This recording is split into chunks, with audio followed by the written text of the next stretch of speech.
by power of Abraham, Isaac, and Jacob for another day closer to the kingdom. Ha Mashayach Yahawashi. Hope everybody's having a beautiful day, a beautiful week. Hope everybody's prepared for whatever it is going to be for the future. Because, I mean, it's too late to, get ready. You got to be ready. And that's what it's all about, getting ready, being ready, so that we'll be able to sustain in these trying times, Jacob's trouble, but it don't have to touch everybody. As always, I'm going to start with Colossians 3 and 17. And whatsoever you do in word or deed, do all by Ha Mashayach Yahawashi, giving thanks to the Most High and the Father by Ha Mashayach Yahawashi. So we're going to continue to look at the characteristics of a Mashayach Yahawashi. We're going to go into these scriptures and look for him and find him and just, bring out principles pertaining to him, And we're going to look at Luke 10 and 16. And it says, he that heareth you, heareth me. And he that despises you, despises me. And he that despises me, despises him that sent me. That's the Most High. Power of Abraham, Isaac, and Jacob. Once again, he said, he that heareth you, heareth me.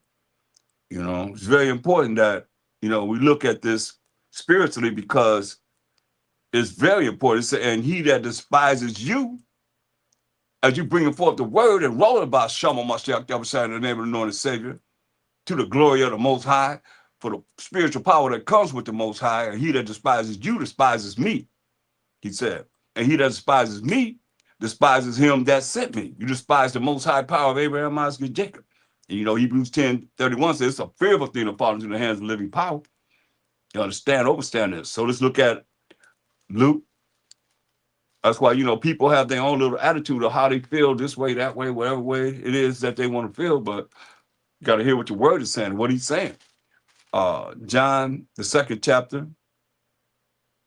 13th verse.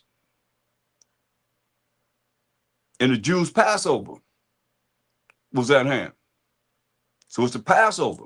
It didn't say Easter. It says the Jews' Passover, which is the 14th day of the first month, was at hand. And Mashayach went up to Jerusalem. So he's going up to Jerusalem and found in the temple. Like I said, we dealing with different characteristics of a Mashayach Yahawashi. So he found in the temple those that sold oxen and sheep. So they selling oxen and sheep on the Passover, one of the most holy days that the Most High gave us as a holy convocation. This is the Most High's Passover. It's his holy day. You understand? His holy convocation. And he found in the temple, when he went in there, those that sold oxen and sheep and doves and the changers of money sitting. It's on the Sabbath day. And they selling oxen, sheep, and doves and changes of money sitting, right? And when he had made a scourge of small cords, he braided cords together, right? He drove them all out of the temple and the sheep and the oxen and poured out the changers' money and overthrew the tables. So he got attitude, straight up. And he started whooping them out of the temple. This is a Mashayach Yahawashi. You know him like this. He whooped their butts out of the temple and turned over. That's their money. They making money. And they're supposed to be doing this, buying and selling on the Sabbath day, especially this holy convocation of Passover. And they selling, got all their money, collected all their money on the Sabbath day, on the Passover. So he turned over the money chambers, turned over their tables, and said unto them that sold doves, they selling things, selling doves, take these things hence. Say, get on out of here. Make not my Father's house an house of merchandise. You see? Make not my Father's house a house of merchandise. And the disciples remembered that it was written. Where was it written? Who wrote it? Preachers? Where was it written? And the disciples remember it was written. When you say it was written, it has been said, Do you not know? What is that? The zeal of thine house have eaten me up. And remember the scripture. Where's that at? In the Old Testament. Psalm 69:9. They remember the scripture because that's what they had to go by. The Old Testament. That's all he had was the law and the prophets. So remember the scripture. Psalm 69:9. For the zeal of thine house hath eaten me up, and the reproaches of them that reproach thee are fallen upon me. You remember that first part where it say, for the zeal of thine house hath eaten me up. That's what they remember. You see? And that's all that you need of that scripture, because when you understand how the scriptures are actually broke down as a puzzle, when you go to Isaiah 28:9, it says, whom shall he teach knowledge? Isaiah 28:9. Whom shall he teach knowledge? And whom shall he make to understand doctrine? Them that are weaned from the milk and drawn from the breast. You can't be no baby dealing with this. You can't be like, a novice, in other words. For precept must be upon precept, precept upon precept, line upon line, line upon line, here a little and there a little. That's why we went to that little, what they quoted from the first part of Psalm 69:9. You see? When you look at St. John 2 and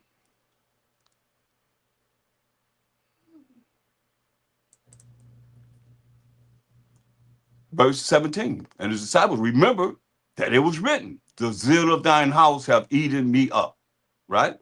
So when you go to Psalm 69:9 again, just showing you that they just quoted from the first part of the scripture and not the second part. That's that little. That's why I saw the scripture. I mean, there's so much to learn and there's so much to retain that they retained that and remembered it. When it says in Psalm 69:9, for the zeal of thine house have eaten me up. That's what they remember. You see, they didn't quote the last part of the scripture, and the reproaches of them that reproach thee are fallen upon me. They didn't quote that. They just quoted the first part that pertained to what it is that happened in that temple, where the Ha Mashayach Yahawashi did what he did. He said, for the zeal of thine house have eaten me up. That's what they quoted. That little, because that's all they needed was that little. You understand? So this is very important. Look at St. John 6 and 26. St. John 6:26. Mashayach would say, answered them and said, verily, verily, truly, truly, I say unto you, ye seek me, not because ye saw the miracles, but because ye did eat of the loaves and were filled, because he fed everybody, multitude of people, made sure that they were filled and full from a few loaves of bread, right? Labor not for the meat which perishes, but for that meat which endureth unto everlasting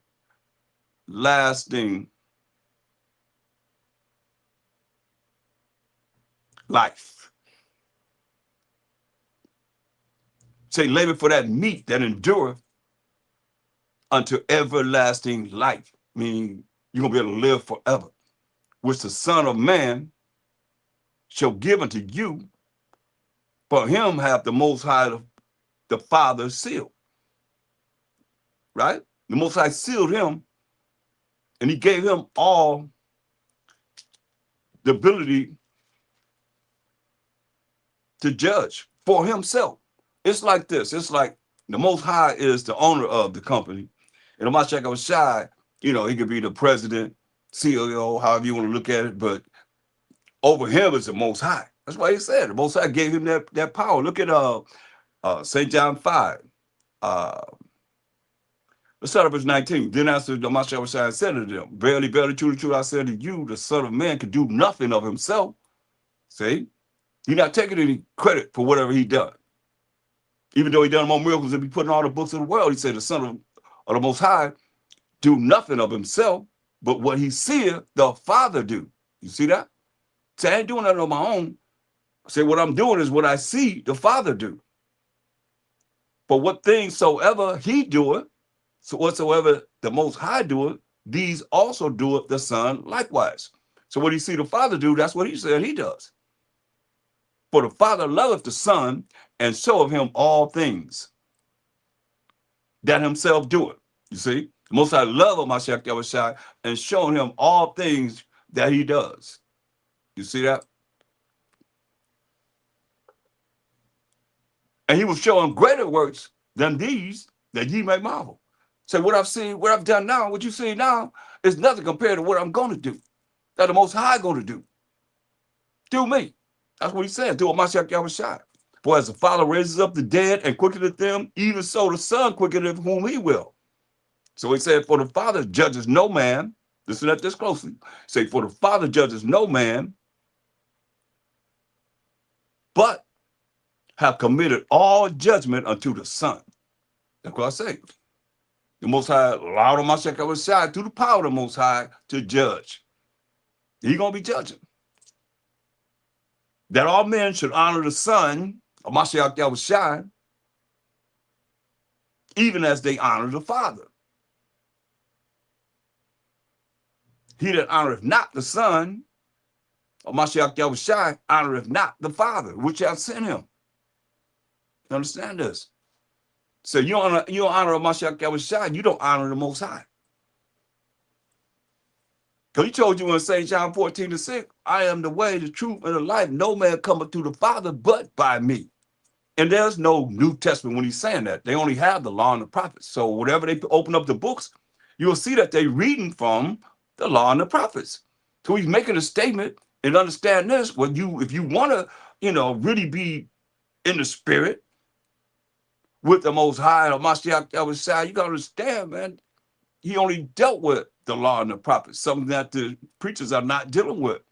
He's in a volume of the book. It's written of him, it's saying. So it says, for the Father judges no man, but hath committed all judgment unto the Son, that all men should honor the Son, even as they honor the Father. You see? He that honoreth not the Son, honoreth not the Father, which hath sent him. You don't honor Ha Mashayach Yahawashi, you don't honor the Father. He said, verily, verily, truly, truly, I say unto you, he that heareth my word and believeth on him that sent me, you hear the word of Ha Mashayach Yahawashi and believe on the Most High who sent him, have everlasting life. You hear that? You hear his word, which is the word of the Most High. He's the word of the Most High. He's the voice of the Most High. Has from a voice come words, and he's the word of the Most High. That's why I say, verily, very true, true. I say to you, he that heareth my word and believeth on him that sent me. If you say you believe in the Most High, you got faith in the Most High, have everlasting life, he said, and shall not come into condemnation, but is passed from death unto life, man. He said, verily, very true, true, I say to you, the hour is coming. And we're getting closer to that hour, y'all. And now is, he said, when the dead shall hear the voice of the Son of the Most High, and they that hear shall live. For as the Father hath life in himself, so have he given to the Son to have life in himself, and have given him authority. You know that the Most High has given him authority to execute judgment also, because he is the Son of Man. Say, marvel not at this, for the hour is coming, in the which all that are in the grave shall hear his voice, and shall come forth, they that have done good, unto the resurrection of life, and they that have done evil, unto the resurrection of damnation. So we know what's good, class. Romans 7:12. Romans 7:12. Those that have done good going to come to everlasting life. Romans 7:12. What's good? Romans 7:12.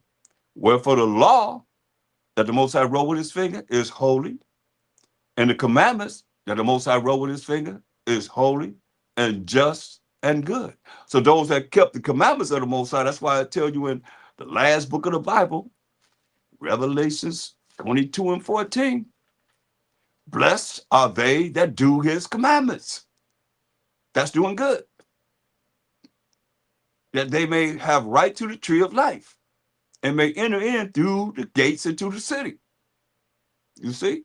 That's the 12 tribes of Israel. Each tribe have a gate they're able to go into if you do the commandments of the Most High. And the judgment come that you're going to be all right. You know? We'll be all right. He just want us to do this. You know? So you can't look at anybody telling you don't have to follow the Most High. That's what they're telling you. Don't follow the Most High, but follow them. Revelation 14 and 12. Here's the patience of the saints. Revelation 14 and 12. Here is the patience of the saints who are the 12 tribes of Israel when you read Psalms 148:14. Here are they that keep the commandments of the Most High and the faith of Ha Mashayach Yahawashi. You got to believe what he's saying. You see? Look, it's verse 13 says, and I heard a voice from heaven saying unto me. What did it say? What did the voice say? Right. Blessed are the dead, which die in the name of the Lord and Savior, by Ha Mashayach Yahawashi. From henceforth, said the Spirit, that they may rest from their labors, and their works do follow them. And that's the works of them keeping the commandments of the Most High, doing what he say do, fearing the Most High, you know, straight up. That's why he's saying, St. John 5 and 29. Well, let's read verse 28. He says, St. John 5:28, marvel not at this, for the hour is coming, in the which all that are in the graves shall hear his voice. Hear his voice, and shall come forth. They that have done good, they that have kept the commandments of the Most High, the laws of the Most High, unto the resurrection of life. And they that have done evil and not following the Most High's commandments, saying we not under the commandments of the Most High, unto the resurrection of damnation. You hear that? So how does that, that's why he say you can't bring corrupt fruit to a good tree, or a good fruit to a corrupt tree. So you blaspheme the Holy Spirit, that's against the law, period. You're not going, that's unforgivable in this world, the world to come, it says. So get that out of your mind, that you're going to be saved anyway. And you coming through, you ain't got to follow this truth. You ain't got to follow the commandments of the Most High. And you're going to come through whoever it is that is trying to make it to the kingdom and follow the commandments. Get that out of your mind, man. That's crazy. That doesn't make any sense at all, man. But you have those that believe that and then, following the way of man. But you better understand, this is real, man. So, going back to John 6, let's go to John 14, because it tells you that Ha Mashayach Yahawashi is doing the things that he see the Most High do, right? So what about what he says? In St. John 14,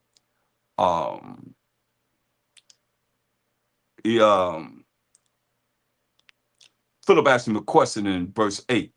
It says, St. John 14 and 8, he said, Philip said unto him, Ha Mashayach Yahawashi, show us the Father. So you want to see the Father, right? And it suffices us, it'll satisfy us, right? And Ha Mashayach Yahawashi said unto him, have I been so long time with you, Philip? And yet hast thou not known me, Philip? He that hath seen me hath seen the Father. And how sayest thou then, show us the Father? Is he talking about he is the Father? No. Listen, believest thou not that I am in the Father, and that the Father is in me? You listen to what he said. The words that I speak unto you. He said, the words that I speak unto you. Once again, because we hard of hearing. The words that I speak unto you, I speak not of myself, but the Father that dwelleth in me. He doeth the works. So he's letting you know that the words that he's speaking is of the Most High. Say the Most High's doing the work. Do Ha Mashayach Yahawashi. Believe me that I am in the Father, and the Father in me, or else believe me for the very work's sake that he's saying that the Most High is doing. Who he giving glory to? The Most High, period. He said, and he told him, said, verily, verily, truly, truly, I say unto you, he that believeth on me, you believe on the Mashayach Yahawashi, and the name of the Lord say about Shama Mashayach Yahawashi, the works that I do, shall he do also. That's the power he's given us. And greater works, he said, than these that he's done on when he was on the earth, shall he do, because I go unto my Father. Straight up. To the words that he spoke are the words of the Most High. That's why it tells you, I mean, it's don't take a rocket science to figure this out, but I see people in Christianity, every time they come against us, they misunderstand John 1:1. It says in the beginning, right? That's in Genesis 1:1. The first verse of the Bible was the Word, right? And the Word was with the Most High, right? And the Word was Ha Mashayach Yahawashi. Well, why would it say the same was in the beginning with God or the Most High? The Most High with himself? No. Letting you know that that was Ha Mashayach Yahawashi in the beginning with the Most High. Say all things were made by him, which is Ha Mashayach Yahawashi, through the power of the Most High. And without him was not anything made that was made. You see? He said, in him was life. Like he said, you believe in him, you have everlasting life. And the light was the light of men. The light is the light of men. What's that light? Proverbs 6:23. Well, see, it's hip talk, but if you don't know that the Bible's answering itself and what he's talking about, then you're going to be confused. You can just look at light. Like this light right here that I have on all around me.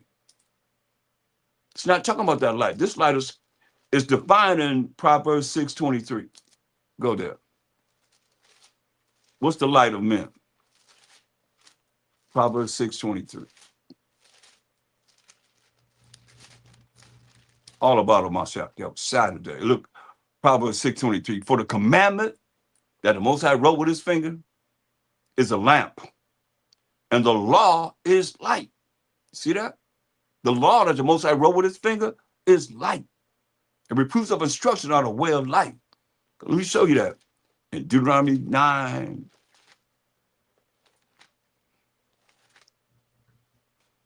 The Most High wrote the laws with his finger. Deuteronomy 9:10. It's Moses speaking. He's saying, the Most High delivered unto me, that's Moses, 2 tables of stone. This is what it says, written with the finger of the Most High. You see? The Most High delivered unto me, that's Moses, 2 tables of stone, written with the finger of the Most High. And on them was written according to all the words which the Most High spake with you in the mount of out of the midst of the fire in the day of the assembly. Straight up. So that's why you see him, Mashayach Yahawashi, letting us know, man. In John 1:1, in the beginning was the Word. And the Word was with the Most High, and the Word was Ha Mashayach Yahawashi. You see, they put G-O-D in there. That word G-O-D that was a dramatic word that was created around the 6th century AD. You understand? That's a new word, G-O-D. And what they do, they took D-O-D-G and they spelled it backwards and came up with G-O-D. Understand this. When Mashayach Yahawashi, David prophesied, think about this, you know. That's why I say everything's been twisted and you don't really have the understanding to be able to understand what has been done. You got to research, man. You got to be an analytical thinker. You can't just go by what it is that, you know, you think is what they won't do. They've done all kinds of things. What do you say? Psalms 22:16, it says, for dogs have compassed me. Dogs, D-O-G-S, right? For dogs have compassed me. He said, the assembly of the wicked have enclosed me. They pierce my hands and my feet.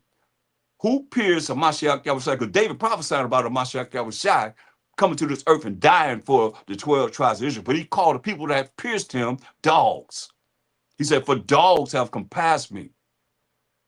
The assembly of the wicked have enclosed me. Unless I read Job 9:24 says, the earth is given to the hand of the wicked. He who is the wicked covereth the faces of the judges thereof. If not, where and who is he? Now, I'll tell you, if they bold enough to paint them pictures, they paint their pictures in the Bible as the Most High, and it has not been removed. In the beginning, God created heaven and the earth. So if they bold enough to paint their picture in the Bible as the Most High and as a Mashayach Yahawashi, which is a lie, come on now, talk to me. You know, come on. This is what has been done. They bold enough to do this and put it all throughout the Bible. He's a blind there when he was 12 years old talking to the physicians, and all of a sudden, a few years later, he's a brunette in the Bible. Come on now, talk to me. To this day, I still have it. I haven't seen nobody repented for that. I haven't seen nobody say, I'm sorry for this happened. That's why David prophesied. He said in Psalm 22:16, for dogs, D-O-G-S, have encompassed me. This is talking about a Mashayach Yahawashi being crucified. The assembly of the wicked have enclosed me. They pierced my hands and my feet. Now they took dog and spelled it backwards. Now, I do have the New Unger's Bible Dictionary here. And I'm going to go in here and I'm going to see what they wrote concerning the word dog. Let's see. Just the New Unger's Bible Dictionary. So it's not something that we as the Israelites wrote at all. It's something that was written by the scholars of the Edomites. So now what does it say? It says dog, D-O-G. It says, number 3, it says, in the East, dog is used for impure and profane persons. He said, for dogs have compassed me. The assembly of the wicked have enclosed me. They pierced my hands and my feet. In the East, dog is used for impure and profane, means unholy persons, and was used by the Jews respecting the Gentiles, and give scriptures to back it up, okay? Says, verse 5, number 5, those who are shut out of the kingdom of heaven are also called dogs. Give scripture, Revelation 22:15, on account of their vileness. Probably a reference to homosexuality. Now that's what they say in the New Unger's Bible Dictionary. Check it out yourself. So they took dog and spelled it backwards and came up with God, and people are calling on still them, you know, because they the ones that was called dog. They just took the word and spelled it backwards, just like you got Santa Claus, S-A-N-T-A. You move the letters over, you got Satan Claus. It's spelled different, right? But it still saying the same thing to them. I mean, they play with words, man. They play with letters, you know, moving this way, that way. Like y'all got democracy, demonocracy, the root of the devil. You have denominations. When you look at it, it's like demons in nations. You can find that. You know, there's many words you can look at that's been changed. Nice don't mean beautiful, and wonderful, it means opposite. You know, original definitions of these words, I'm saying, you know, they didn't change it up to big, have you saying whatever you're saying, don't know what you're saying. You don't know what you're saying. You're just saying whatever it is, regurgitating whatever it is that you think is right. Because everybody else do it, you follow, you know, but a bunch of robots and robotees. And when you're the truth, it's foreign to you because you're used to following what everybody else is doing and not thinking for yourself. That's why they gave you the scripture, Revelation 22:15, said, for without the kingdom, first thing it says, are dogs. Dogs. And we just read the definition of dog. Vileness, foul, you know, unholy, profane, and sorcerers. and whoremongers and murderers. All these things are promoted in this world that we're in now. And idolaters, because they're not dealing with the most high power of Abraham, Isaac, and Jacob. Jacob being the forefather of the 12 tribes of Israel, who is Judah, Benjamin, Levi, Simeon, Zebulun, Ephraim, Manasseh, Gad, Reuben, Naphtali, Asher, and Issachar. Nor the most high, period. And whosoever loveth and maketh a lie. And that's all he done is lie. I mean, Job 13, what? You have forces of lies. You are all positions of no value. So this is what they've done. No lies going to the kingdom. What does it say in Psalm 58 and 3? You see? Ha Mashayach Yahawashi, notice why he say he's going to get those that pierce his hands and his feet. Let's see what he said about them. Psalm 58 and 3. The wicked are estranged from the womb, right? They go astray as soon as they be born, doing what? Speaking lies. So, I mean, come on. You can't deny this. Ha Mashayach Yahawashi letting us know the last sentence in Revelation 18 and 23. He lets us know. He says, for by thy sorceries, that's witchcrafts, multitude of witchcrafts were all nations deceived. So to be deceived, you mean you've been lied to. Do you understand that? To be deceived, you've been lied to. Somebody lied to you and you accepted it. Come on. That's why we're here to open up your mind through the Spirit of the Most High to come out of this darkness, this ignorance that you're in. And it's going to happen. That's why Ha Mashayach Yahawashi said, look,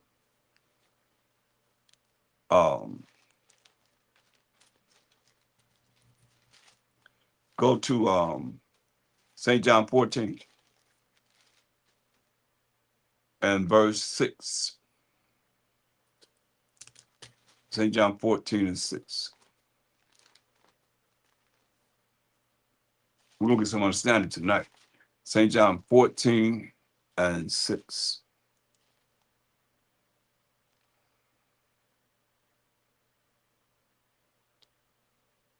Ha Mashayach Yahawashi said it to him, that's Ha Mashayach Yahawashi, am the way, the truth, and the life, right? He said, no man come up to the Father but by me.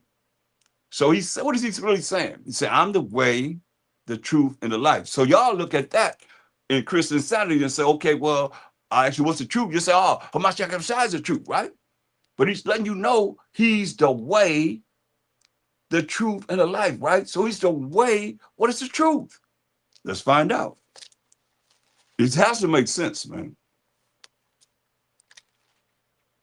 And you're going to see Psalms 119 and verse 142 defines what the truth is. Psalms 119, verse 142. Thy righteousness is an everlasting righteousness, and thy law is the truth, right? So he says, his righteousness is an everlasting righteousness, and thy law is the truth. So the Most High's law, if the Most High's law is the truth, then when you go back to look at St. John 14 and 6, what is he saying? The Mashayach Yahawashi said it to him, I am the way, I'm the path to show you how to follow the laws and the commandments of the Most High that's going to lead to everlasting life, right? And he said, no man cometh to the Father but by me. And there's no New Testament when he's saying it. There's only the law and the prophets when he's saying this. Think about it.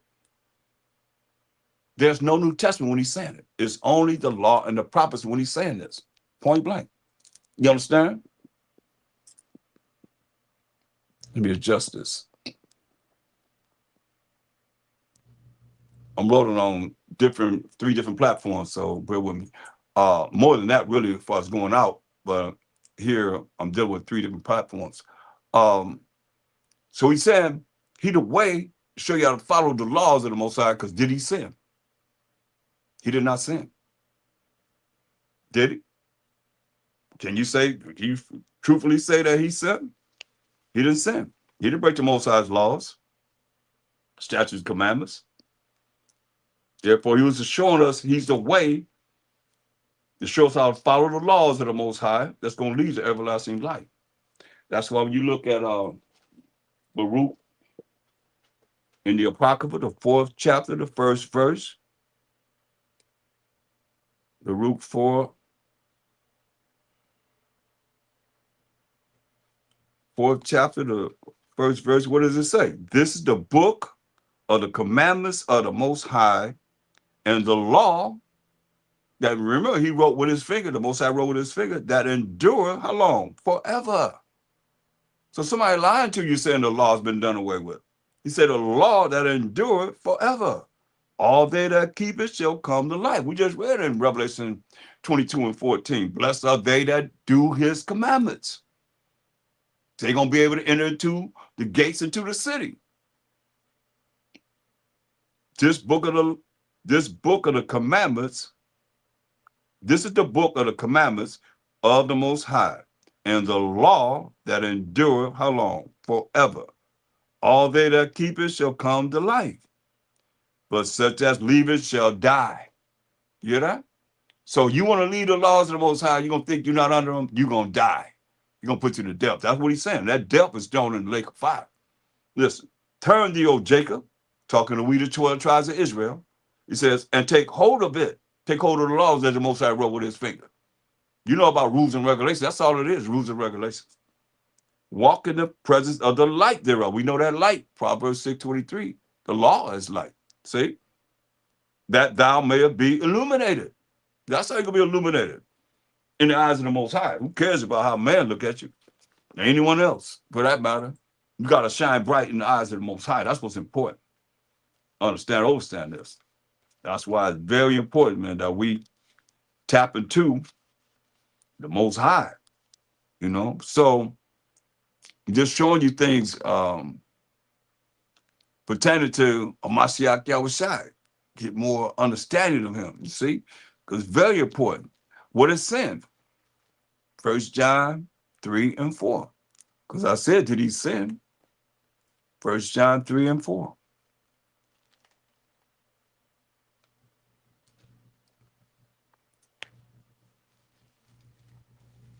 Just define sin.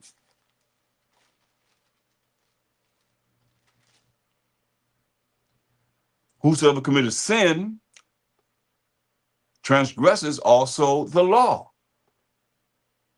For sin is the transgression of the law. You see? So if you sin, you transgress the law.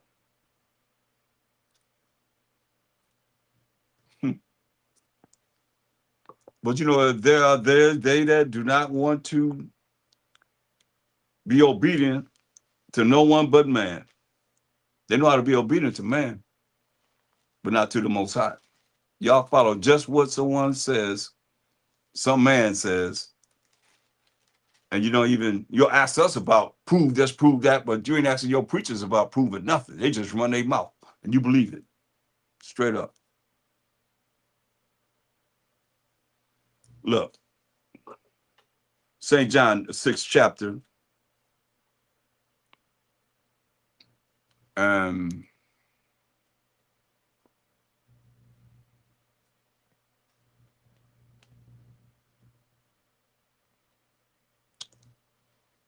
verse 27.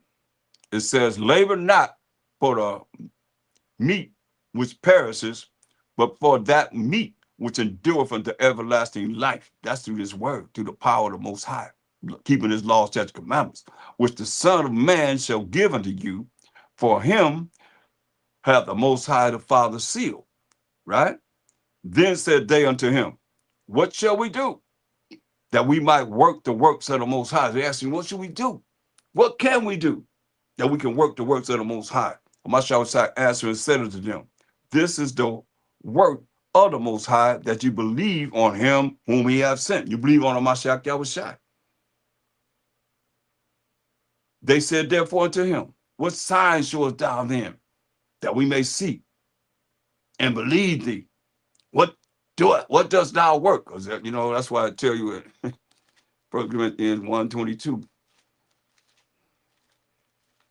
It's us for.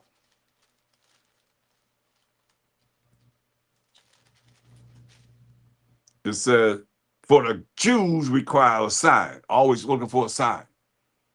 And the Greeks seek after wisdom. You know, the scattered Israelites, who are the Greeks, Hellenized, meaning Greek-speaking Jews, the ones that were against the law in the Greek Empire, their lineage, to call themselves an Israelite, or they be put to death.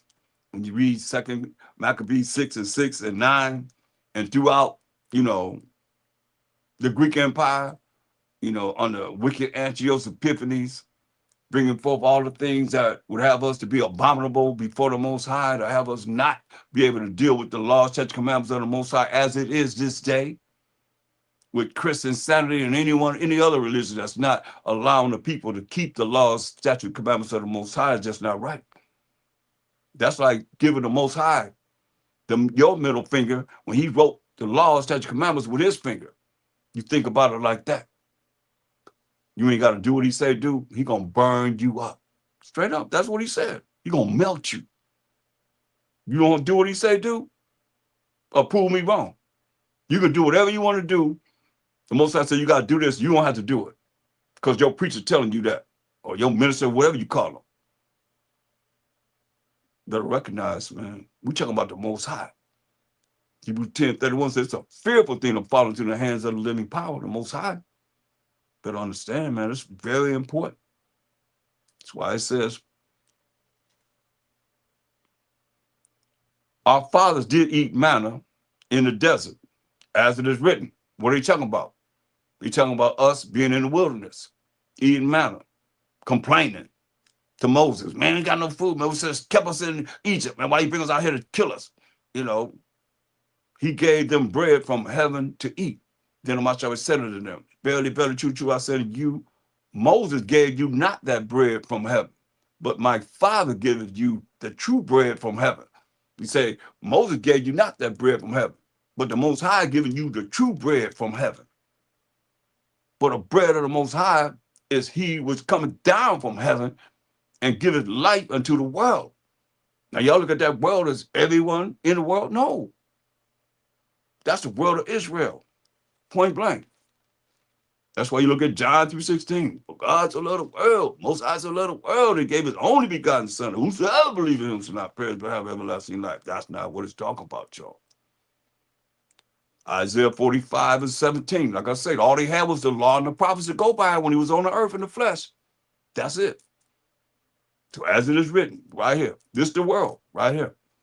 Isaiah 45:17. But Israel, that's the 12 tribes of Israel, shall be saved by Ha Mashayach Yahawashi, in the name of the anointed Savior, with an everlasting salvation, power and authority forever.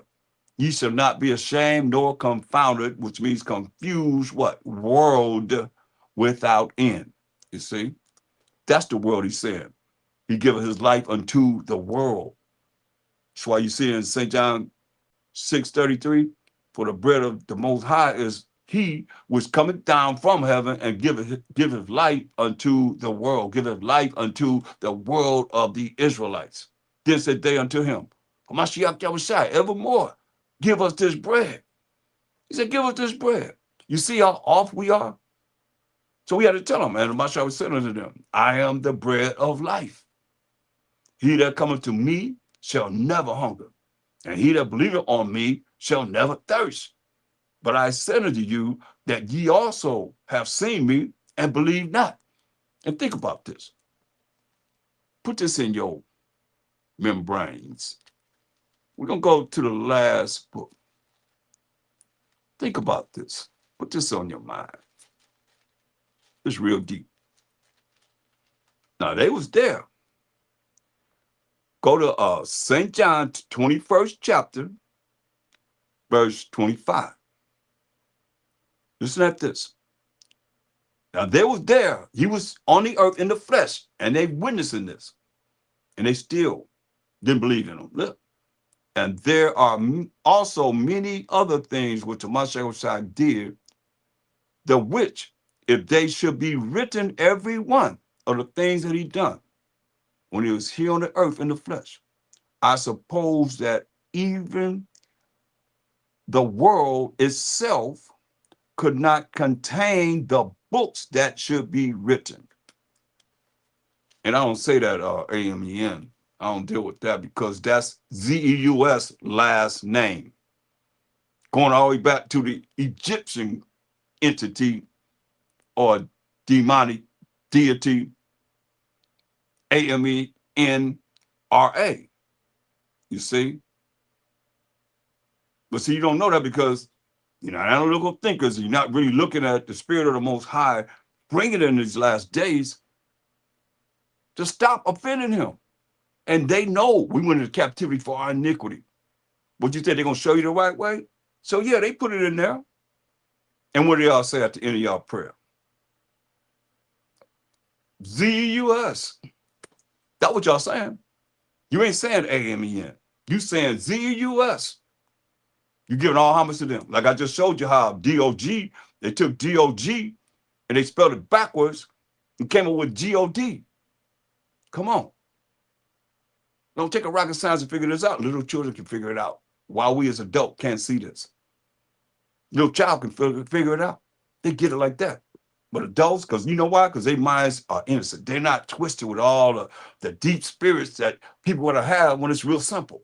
It's real simple. This ain't a hard thing to digest, man. Just you got to really look at more into being more spiritual as you claim to be spiritual, but are you really spiritual when you can't even see this basic things, man? And I had them come up to me and say, yes, when I was studying this, Most High showed me this, and I had an Edomite come up to me and say, yeah, we created the word God and put it in the Bible. Straight up. This is what we're dealing with.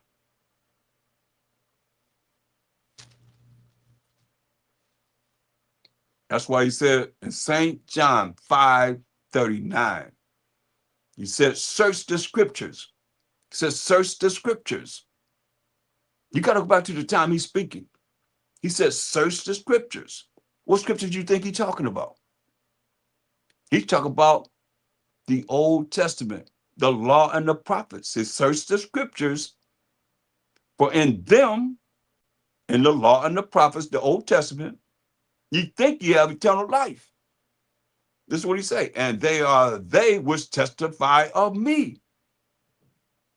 Do you know them from Genesis into the Apocrypha, all the way to the last prophet of Malachi? Have you searched him out to find out where he's at? He said, they are they that testify of me. He even gave them clues where to look at, where to look for him at. Go to Luke 24:44. And said unto them, these are the words. Luke 24:44. He said, and said unto them, these are the words which I spake unto you while I was yet with you, that all things must be fulfilled. Where? Which were written in the law of Moses. That's the first 5 books of the Bible. In the law of Moses. And in the prophets. That's from Joshua all the way through the Apocrypha, all the way to Malachi. He said, these are the words which I spake unto you while I was yet with you, that all things must be fulfilled, which were written in the law of Moses and in the prophets and in the Psalms concerning me. Now I showed you one Psalm 22:16. Said, but dogs have compassion me. The assembly of the wicked have enclosed me. They pierced my hands and my feet. In the Psalms. I mean, a lot of scripture you're looking at, he's in the Psalms, he's in the prophets. You see? But see, people haven't searched him out to find him. Right there, we read John 1:1. What did it say? In the beginning. That's Genesis 1:1. Isn't it? In the beginning. Isn't that the first thing it says? I showed you what they put themselves in the Bible. They picture in the Bible saying they the Most High. In the beginning, they said God created heaven and earth, right? In the beginning, the Hebrew says Elohim was the Most High, created everything by Ha Mashayach Yahawashi. You know, he's right there. In the beginning was the Word, and the Word was with the Most High, and the Word was Ha Mashayach Yahawashi. The same was in the beginning with the Most High. That's a word of the Most High. See, he's telling you right there. So it tells you in let's read verse. Once he showed himself in the law of Moses and in the prophets and in the Psalms, then what happened? Verse 45 of Luke, the 24th chapter. Then open he their understanding, that they might understand the scriptures. But they didn't understand the scripture. They didn't totally understand the scriptures, because we hadn't went through Deuteronomy 28:15 down to 68, them curses yet. And they asked him this. Just one reason why I know that they didn't understand the scriptures. That's why he said they might understand the scripture, because when you look at Acts, the first chapter, after he died and rose on the third day and walked the earth for 40 days, they asked him this question. And we know better now, in the truth that we know, what this Bible is talking about. Acts 1:6, they asked him this question. When they therefore will come together, like I say, this is after he walked the earth for 40 days, after he rose on the third day. When they therefore will come together, Acts 1:6, they asked of him, saying, Ha Mashayach Yahawashi, wilt thou at this time restore again the kingdom to Israel? Now we went through Deuteronomy 28:15 through 68. Have we fulfilled, and Most High, through the Most High, fulfilled the prophecies that we know that we still looking for in our time now? We see them happening though. All praise to the Most High. But they ain't happened yet. Certain things have not happened. That's prophesied to happen. But it's gonna happen. He's not a man he should lie. It's just people don't know the prophecy, you know. Only way you get prophecies is through we, the Hebrew Israelites. We the ones that the Most High is bringing it out. We his hand. The men are his hand. So they asked him, you gonna restore the kingdom to Israel? Why ain't say the kingdom going to everybody? Since everybody think they're gonna be in the kingdom. Find that in the scriptures. They don't say that. Listen what he said. And he said unto them, it is not for you to know the times or the seasons. Like it's not for us to know the times or the season, which the Father, that's the Most High, have put in his own power. You see, only the Most High know. That's why we need to be, as much as possible, getting closer and closer to the Most High, finding out how we can not offend him. Because he said, I'm going to go to my place in Hosea 5:15. I can't say it enough. Until we acknowledge our offense. You hear that? He going to his place. He's at his place, man. We have to acknowledge our offense. When I did that breakdown, I couldn't go no further than acknowledging the offense and seek his face, because he turned his face away from us because we broke his commandments. He said, in our affliction, we as the Israelites say, we will seek him early. How much we got to be afflicted before we seek the Most High and realize that he's the one that's going to determine when we get out of this captivity. When we got next, forever and ever and ever. When you're going to tell him, Mashayach Yahawashi, to rise from sitting on the right hand side of the Most High. Rise, come and judge and make war and set righteousness on this earth forever and ever and ever. Anybody that don't want righteousness on the earth, you deserve to die. Straight up.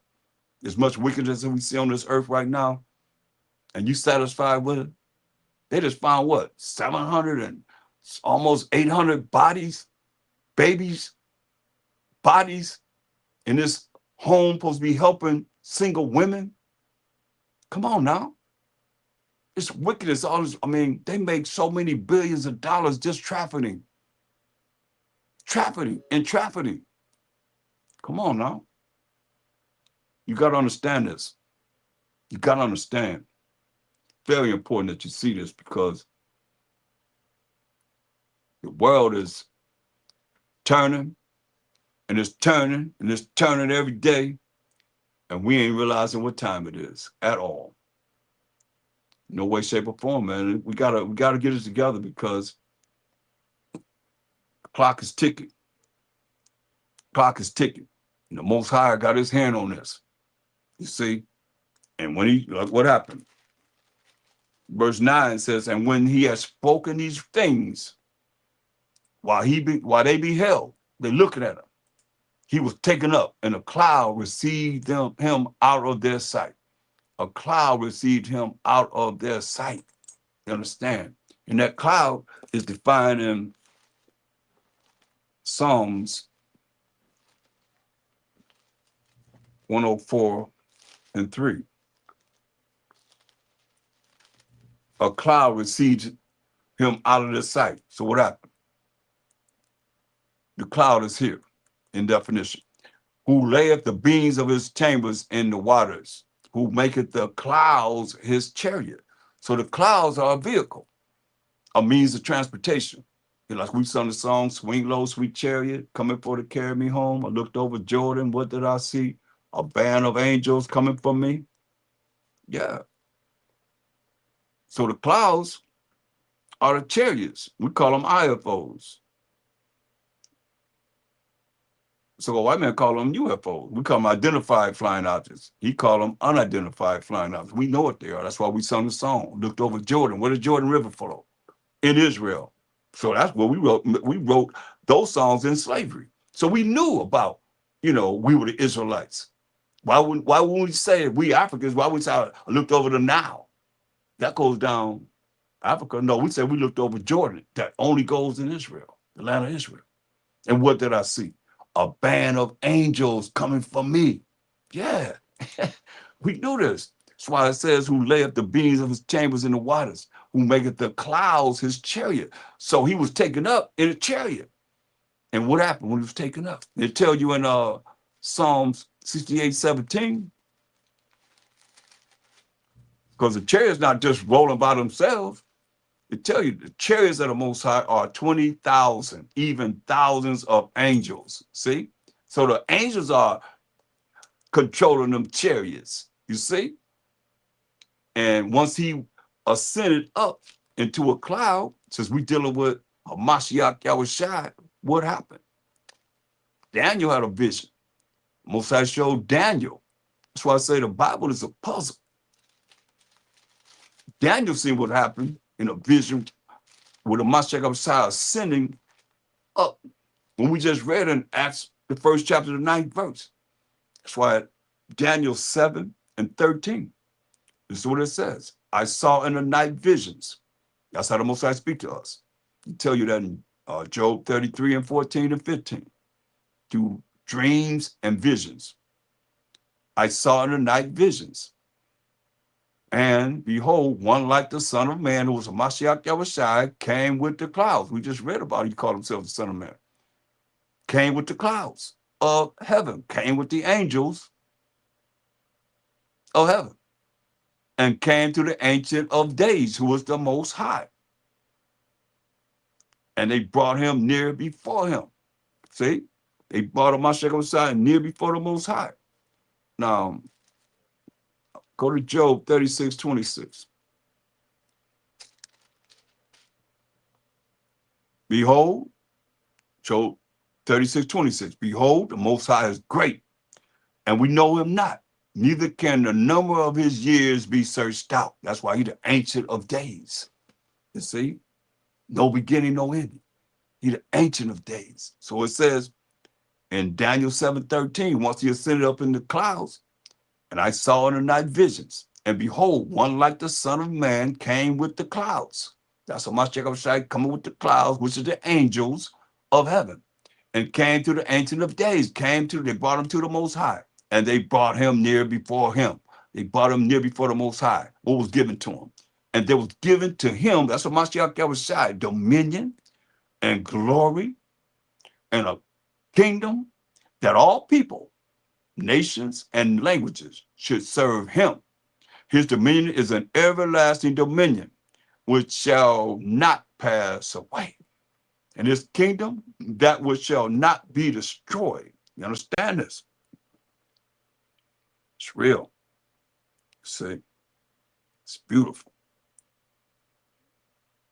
And when you look at what it says in Daniel 7:27, it says, and the kingdom and dominion and the greatness of the kingdom under the whole heaven shall be given to the people of the saints of the Most High, who are the 12 tribes of Israel. We gotta find that. Psalms 148:14. Who are the saints? Psalms 148:14. Define who the saints are.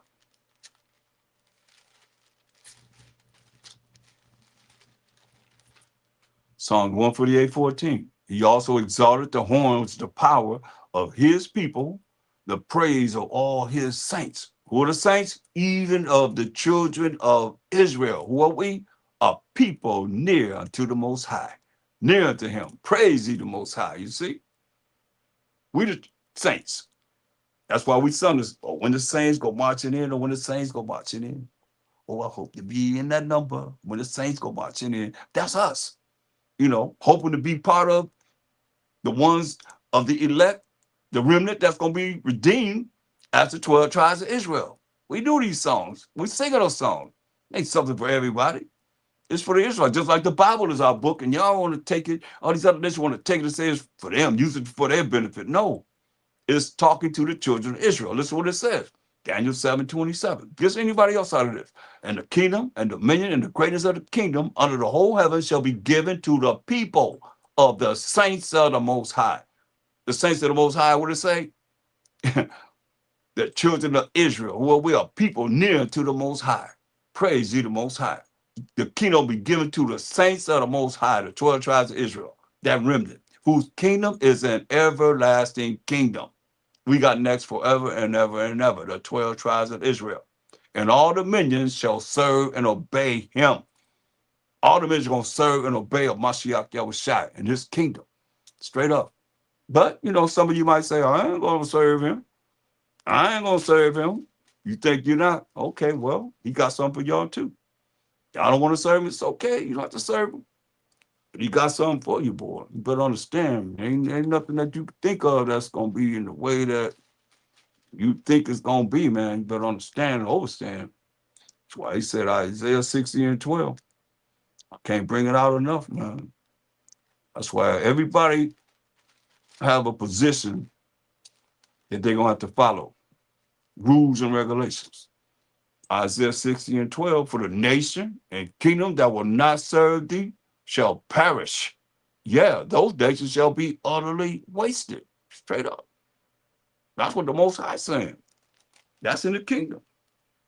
That's why he say, verse 15, whereas thou hast been forsaken and hated, so that no man went through thee. We don't have no corporations, no banks, nothing. I will make thee an eternal excellency, a joy of many generations. Thou shalt also suck the milk of the Gentiles, and shalt suck the breasts of kings, and thou shalt know that I, the Most High, am thy Savior and thy Redeemer, the mighty one of Jacob. Say, for brass I will bring gold, and for iron I will bring silver, and for wood brass, and for stones iron. I will also make thy officers peace, and thine exactors righteousness. Keeping the laws of the Most High, we're going to be all righteous. Violence shall no more be heard in thy land. So you know that the people that's in the land now cannot be the people that the Most High put in that land. Because he the one going to put us in that land. He going to plant us in that land. So he planted them in the land. He said, violence shall no more be heard in thy land. No, should be no violence in that land. Nobody should be bombing Israel if they're the people that's supposed to be there. Wasting nor destruction. Hear that? You see all kind of destruction right now in that land, within thy borders, you see? But thou shalt be called the walls of salvation, and thy gates praise. When they go to thy gates, because all of this they're going to look, what it tell you in verse 11. Therefore, thy gates, that's going to be called praise, thy gates shall be open continually. They shall not be shut day nor night. Why? That men, these other nations, these Gentile nations, that's not of the 12 tribes of Israel, may bring unto thee the forces of the Gentiles, and that their kings may be brought. You see? He's telling you that, man. Verse 10, and the sons of strangers shall build up thy walls. These other nations going to be building up our walls. And their kings shall minister unto thee. For in my wrath I smote thee, and his wrath he smote us as the children of Israel. But in my favor have I had mercy on thee. And you won't see what the Most High say. He had mercy on no one but Jacob, the 12 tribes of Israel. He tell you that in Isaiah 14:1. Most High gonna have mercy on Jacob and yet choose Israel and set them in their own land. Like he telling us in verse 21 here, that people also shall be all righteous. We're gonna keep the commandments of the Most High. They shall inherit the land forever. What do he say? The branch of my planting, the work of my hands, that I may be glorified. That's the Most High gonna be glorified. That's what it's all about. Come on. Think about it, think of someone else you want to. So all you that pierced him, Mashayach Yahawashi, and you piercing him now, saying it don't matter how he looked. He's a rainbow color and all that stuff. He gonna get you. All the ones that put him to death, he gonna get you too.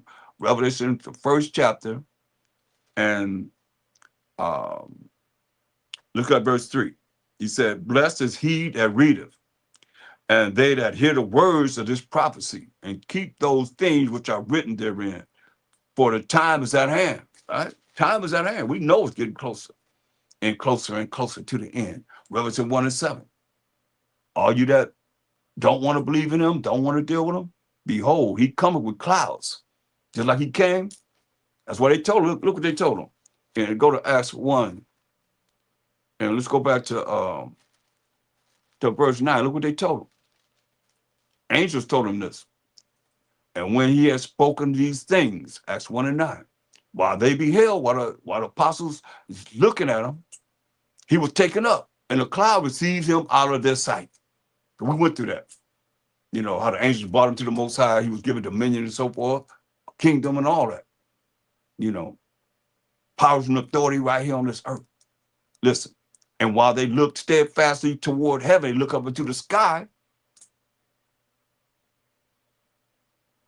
as he went up in the chariot, in the IFO, identified flying object, we didn't identify completely. Behold, two men, or two angels, stood by them in white apparel, and said this to them, which also said, "Ye men of Galilee, why stand ye gazing up into heaven? Why you looking up into the sky? This same Ha Mashayach Yahawashi, which is taken up from you into heaven, shall so come in like manner as ye have seen him go into heaven." So that's why we in Romans 1 and 7. What did it say? Behold, he coming with clouds, just like he ascended up into a cloud. And the clouds brought him to, the angels brought him to the Ancient of Days, the Most High. He coming with clouds. He coming with the angels. He coming in the chariots. He coming in the IFOs. And every eye shall see him. Don't worry about, you know, he's over there, he's over there. You ain't got to worry about nobody saying he's coming this time, that time. He said, every eye gonna see him. Everybody gonna see him. And they also which pierced him. You hear that? The Romans that put him to death, oh yeah, they're gonna be there too. And all you that piercing them right now, saying it don't matter how you look. Don't matter, as long as his blood was red, it was said for me. Oh, he don't get you. Understand this. And they also which pierced him. All you that say you ain't got to follow the Most High's law. He said, if you love me in John 14:15, what did he say? Keep my commandments. What does that mean? Do whatever you want to do.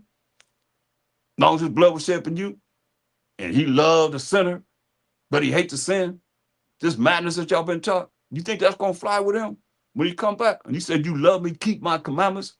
And 1 John 5 and 3 says, for this the love of the Most High, that you keep his commandments. The commandments are not grievous. And you think that you're just going to do whatever you want to do until this day, to the end? I don't think so.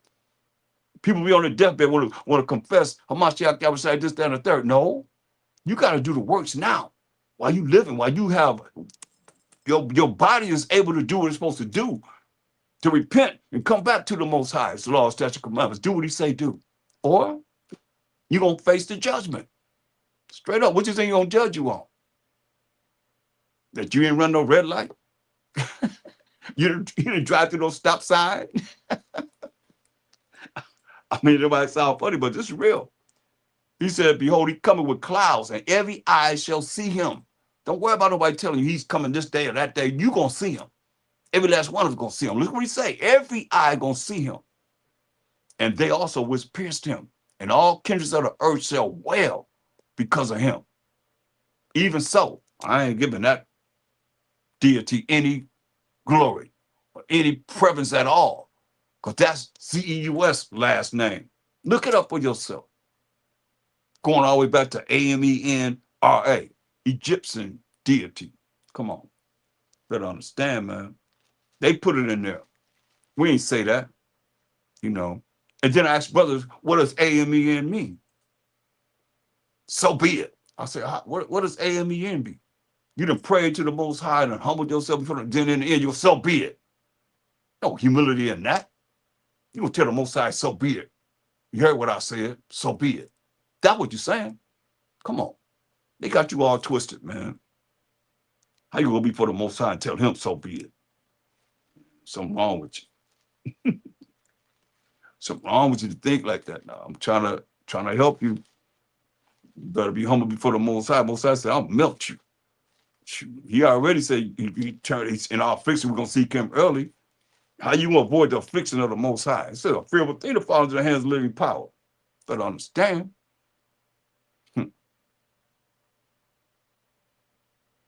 Look, Revelations 1 and 14, his head and his hairs were white like wool. So he had woolly hair, which is nappy hair, as white as snow. And his eyes was a flame of fire. Verse 15 says, and his feet, your feet the same color as your whole body, like unto fine brass. Brass is a derivative of brown. But how does derivative of brown look? As if they burned in a furnace. And his voice has the sound of many waters, had a strong voice. But he was a very, very dark-skinned man, what we would call blue-black. And he didn't look handsome. He looked like somebody you wouldn't even decide to listen to. That's how the Most High sent him on this earth.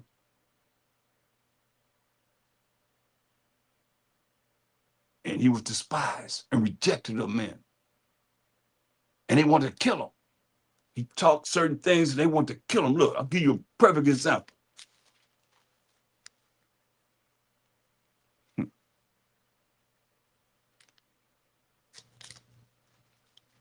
Go to St. John, the 8th chapter.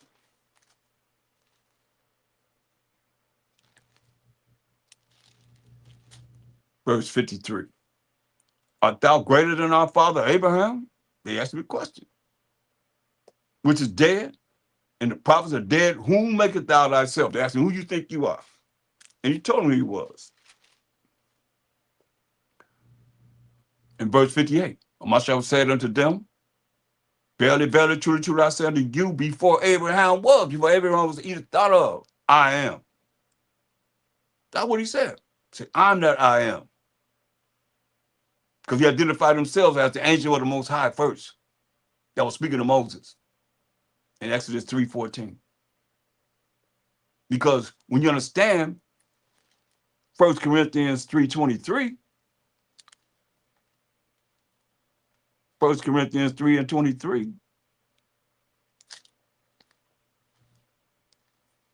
remember you said, no man come to the Father but by me, right? And he said what? And ye are Mashayach. Ye are the anointed. You are the Messiahs. And Mashayach is the Most Highs. You see, that's why I say no man come to the Father but by me. And what they had to go by? The law and the prophets. They didn't have Paul's writings here to bring forth, but he said, hey, he feel that he was filled with the Spirit of the Most High. But he's telling us we are Mashayach. We are the anointed. That's Hebrew for the anointed. We are the Messiahs. We belong to him. And Mashayach is the Most High. That's why I say no man come to the Father but by me. That's why King David said what in Psalms 110 and 1. These are mysteries that's been hid. Y'all better hear what's real. Psalms 110 and 1. What do he say?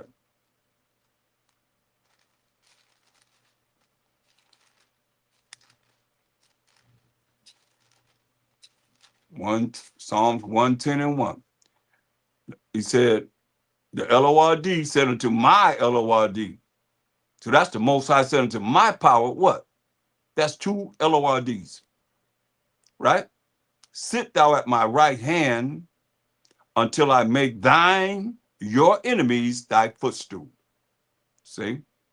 So now we got to deal with this Lord, because I got two Bible dictionaries. I got one here, and I'll show you. B-A-A-L, that's what it means. B-A-A-L. I got to bring this out every chance we got. And those that know, you got to bring it out also, because, you know, the Most High speak once, say twice, man perceive it not. A lot of times y'all don't want, it's the first word in mostly any Bible dictionary. And this B-A-A-L means what? L-O-R-D. See that? B-A-A-L means L-O-R-D. That's all I want to deal with in that particular look at it. You see it right there? B-A-A-L means what? Right there. Wait a minute, let me get it right because it seems like the screen is moving or something. Here it is right here. You see it? B-A-A-L. What does it mean? L-O-R-D. Y'all bear with me because this is ancient. So, but it's still equipped to bring forth what I need. I gotta work on it. Okay, we're gonna go into the Zondervan Compact Bible Dictionary. B-A-A-L. Here it is. What it say? L-O-R-D. See? You see it? B-A-A-L. What does it say? L-O-R-D. I don't know, the screen is moving. It's moving some kind of way. You see that? You can see it right there. There it is. See what it means? L-O-R-D. So now, that's why you're looking at, they put it in here and knowing that we're not going to say B-A-A-L because we know that's a wicked deity we shouldn't be calling on. But we calling on L-O-R-D. Now let's look what it said in Jeremiah 12 and we're going to read 16 and 17, get right to the point of the subject matter of B-A-A-L, meaning L-O-R-D. Let's see what it says. Jeremiah 12:16. And it shall come to pass, if they will diligently learn the ways of my people. That's all these other nations outside of the 12 tribes. Israel is supposed to be learning what it is that I'm teaching and brothers that are Hebrew Israelites are teaching. The law, statutes, commandments of the Most High. And the understanding of the word of the Most High, right? And it shall come to pass, if they will diligently learn the ways of my people, to swear by my name. The Most High identified the Most High as the power of Abraham, Isaac, and Jacob. Let me establish that right quick, because a lot of you, if you're not of Jacob, he's not of your power. He's not the power that you can really be calling on when you call on G-O-D. It ain't him. It's not him. Exodus, go to Exodus. The 3rd chapter and verse 15. And the Most High said also, moreover, unto Moses, thus shalt thou say unto the children of Israel. Now he's speaking through the angel that's speaking to Moses. He always have angels that speak to us. When y'all say the Holy Spirit, that's a holy angel. The Most High said, moreover, unto Moses, through the angel, which would be Ha Mashayach Yahawashi. Thus shalt thou say unto the children of Israel, the Most High power of your fathers, the power of Abraham. This is who the Most High power of our fathers is. The power of Abraham, the power of Isaac, and the power of Jacob have sent me unto you. This is my name forever. And this is my memorial unto all generations. You see? And what did he say? See if he said, go tell the children of Israel, I am have sent me. No, this I am speaking for the Most High. He said, go and gather the elders of Israel together, because every tribe had elders. And say unto them, to the elders, the Most High power of your fathers. Once again, this is name, the power of Abraham, of Isaac, and of Jacob. So that's his name forevermore to all generations. Appeared unto me, saying, I have surely visited you and seen that which is done to you in Egypt. Right? So he's the power of Abraham. What a son named Isaac. What a son named Jacob. That's who we say he is. That's his name forever, the memorial to all generations, right? So when you go to Matthew, the 22nd chapter, we're going to look at verse 31 and 32. This is Ha Mashayach Yahawashi identifying the Most High as the power of Abraham, Isaac, and Jacob. His name forever, the memorial to all generations. But as touching the resurrection of the dead, have ye not read? Where you going to read it at? In the Old Testament, that which was spoken unto you by the Most High, saying, I am the most high power of Abraham and the most high power of Isaac and the most high power of Jacob. Hmm? Isn't that his name forever and immortal to all generations? The power of our fathers, the power of Abraham, Isaac, and Jacob. Now, if you don't know Jacob, the 12 tribes of Israel, Judah, Benjamin, Levi, Simeon, Zebulun, Ephraim, Manasseh, Gad, Reuben, Naphtali, Asher, and Issachar, he's not your power. That's what he's telling you. I am the power of Abraham, the power of Isaac, and the power of Jacob. The Most High is not the power of the dead, but of the living. You see that? Now let's go to Acts 3:13. I mean, by the time I go here, it should be crystal clear in your mind who he is, who we say he is. He said that's his name forever, immortal to all generations. Much I just told you. You gonna go against him? Listen, Acts 3:13, the power of Abraham and of Isaac and of Jacob, the power of our fathers. There it is. Come on. That should be enough to bring it on home. That's his name forever. So now, Mashayach Yahawashi told him when they in John 8:58, he said, hey, before Abraham was, I am, right? He telling the truth. Because he lied, that would be sin. He didn't lie.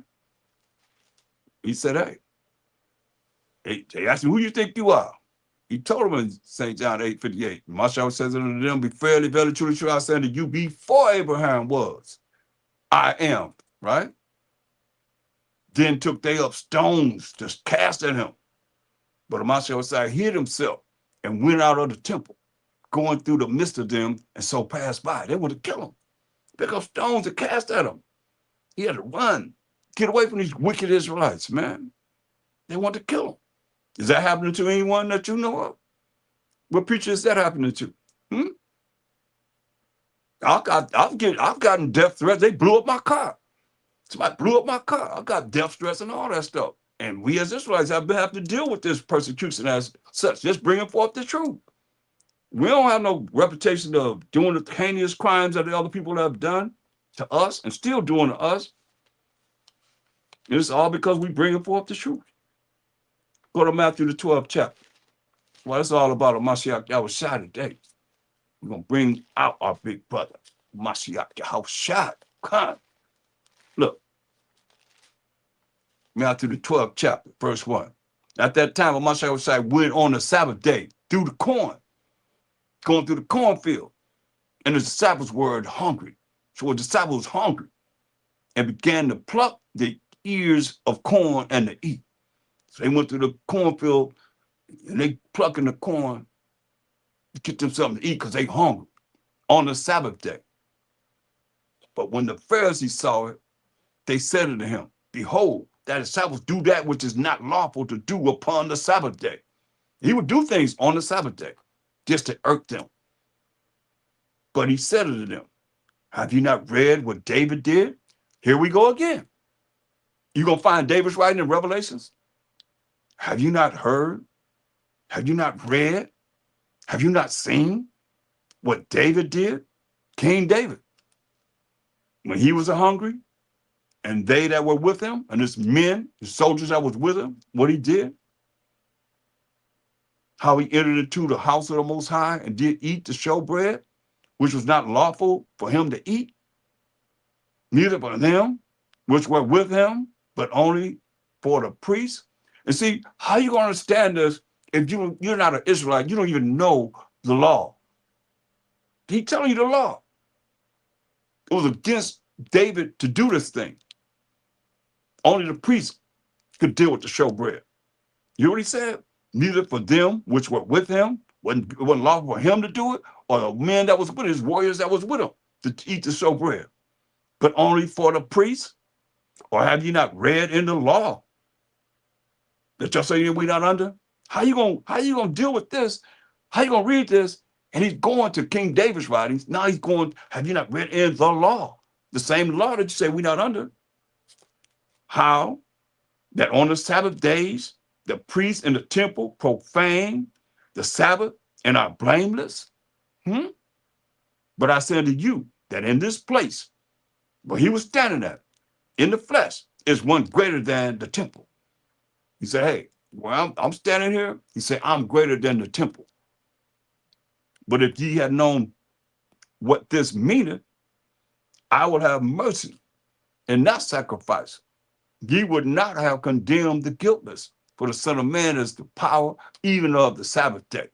See how they put L-O-R-D right there. And L-O-R-D is, like I told you, goes back to what?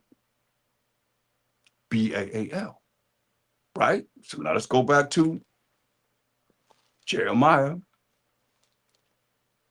12 and 16. You see how they put that in there?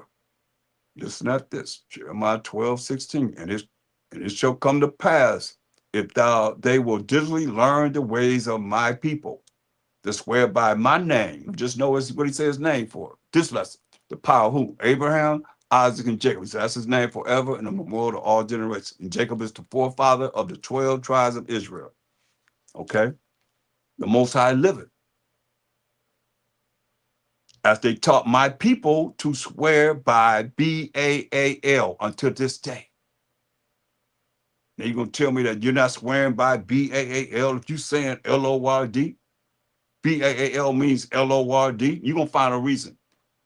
Because wicked Israelites and rebellious Israelites are going to find a way, to justify something that's offensive to the Most High. And I'm showing you over and over again. I'm going to continue to show you till it penetrated to your mind. And just you look at it, it's going to marinate in your mind, man, where you're going to say, dang, here it comes again. Here it comes again. And one day you're going to hear. One day, hopefully you will hear and change. That's what Mashayach said. He told Nicodemus, you got to be born again, man. You got to change. That's all it means, change. I see it. If you love the Most High, you love a Mashayach Yahawashi, you'll do it. I'm saying, no, it's not a hard thing.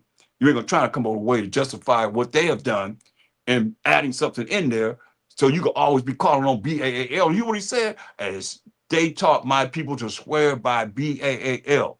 What Bible you publish? How much money you making off your own Bible? Talk to me. Because I read different authors, different ones that have published these Bibles that's making money. And they all are the same persuasion. Majority of them, you see, that's making the most money off of these Bibles, man. They put it in there and you calling on just what you doing, just what they would have you do. That's why I say, as they taught my people to swear by B-A-A-L. In these last days, man, you better understand. It's just like Noah said it was going to rain. Nobody believed him. But then when it rained, everybody knocking on the ark door, trying to get in. It's too late. He killed everybody but Noah, Shem, Ham, and Japheth and their wives, 8 people. And the Most High already said he's going to take, what, 1 of a city, 2 of a family, and bring them to Zion. But you don't understand what he's saying?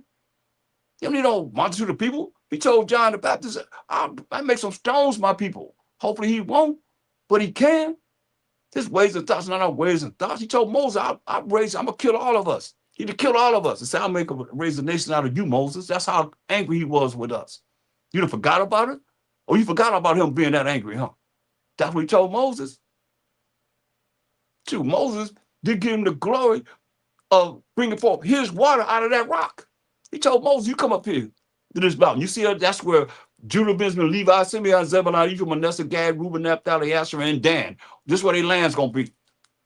And you go over there and die. I'm going to kill you because you didn't give me the glory for sin. That's my water that came out of that rock. Instead of the people thinking that it's you and Aaron's water. Come on, man. You know the Most High like that.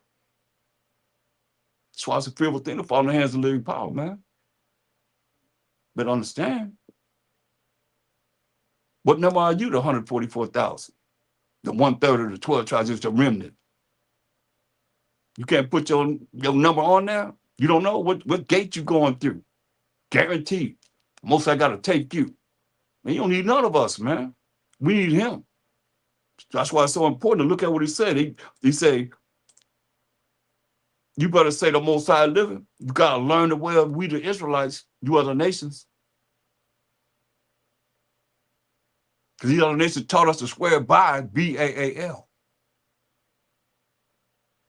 which means L-O-R-D, and they put it in the Bible right in your face. You just heard David said, the Most High said it in my power, because David knew he was Mashayach Yahawashi, as Paul told us in 1 Corinthians 3:23. But ye are Mashayach Yahawashi, ye are the Messiahs, and the Messiahs is the Most High. That's what David is claiming. Anybody have ears to hear? He said, the Most High said unto my power, sit thee on my right hand until I make thine enemies thy footstool. Now here it is. How you think the Most High feel? How you think of Mashayach feel? And you seeing that this word B-A-A-L means L-O-R-D, and you still saying it. That's what it says. The Most High liveth, as they taught my people to swear by B-A-A-L, L-O-R-D, until this day. Then shall they be built in the midst of my people. If you learn, you other nations learn the ways that we teach it as Israelites. But it's a condition. If that's another condition, they will not obey. You don't want to obey. You don't want to learn what it is that's been coming out for so many years. This truth out of this Bible, what the Bible is really talking about. He said, I will utterly pluck up and destroy that nation. He ain't saying individual. He said that nation. Who said it? Said the Most High. You got to take it over to him. That's what the Most High said. He's telling you what he's going to do, man. How he's going to do it. Y'all ready for him? Y'all really ready for the Most High? Be able to think the fall into the hands of living power, man.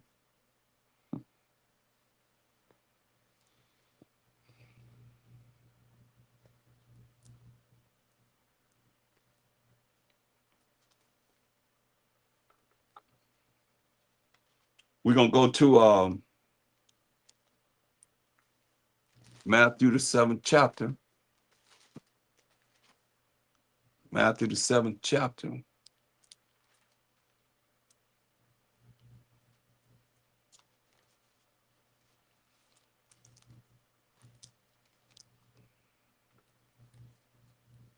And verse 28 and 29. And it shall come to pass when the Mashayach had ended these sayings, the people were astonished at his doctrine. When he finished saying what he was saying, it was amazed at his doctrine, for he taught them as one having authority. Hear that? He taught them as one having authority and not as the scribes. You know, I can tell you his voice was like sound of many waters. What do you think? He had a strong, soft, gentle voice? No. When they came to get him, they said, he said, whom did you seek? They said, Mashayach Yahawashi of Nazareth, right? He said, I am he. And they all fell to the ground. You hear that? They all fell to the ground. He just said those three words, I am he. And they all fell to the ground. They fell to the ground. With those three words.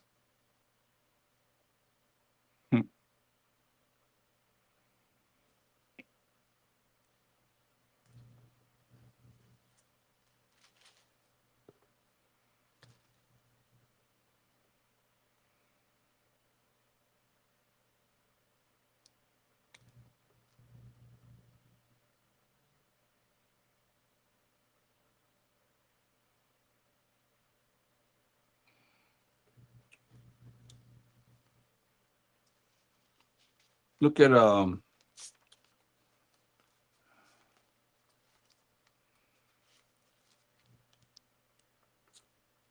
let's go to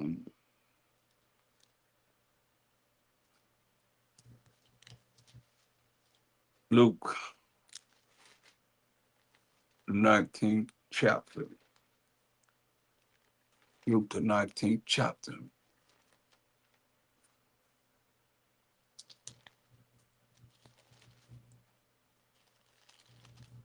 And We're going to start at verse 11.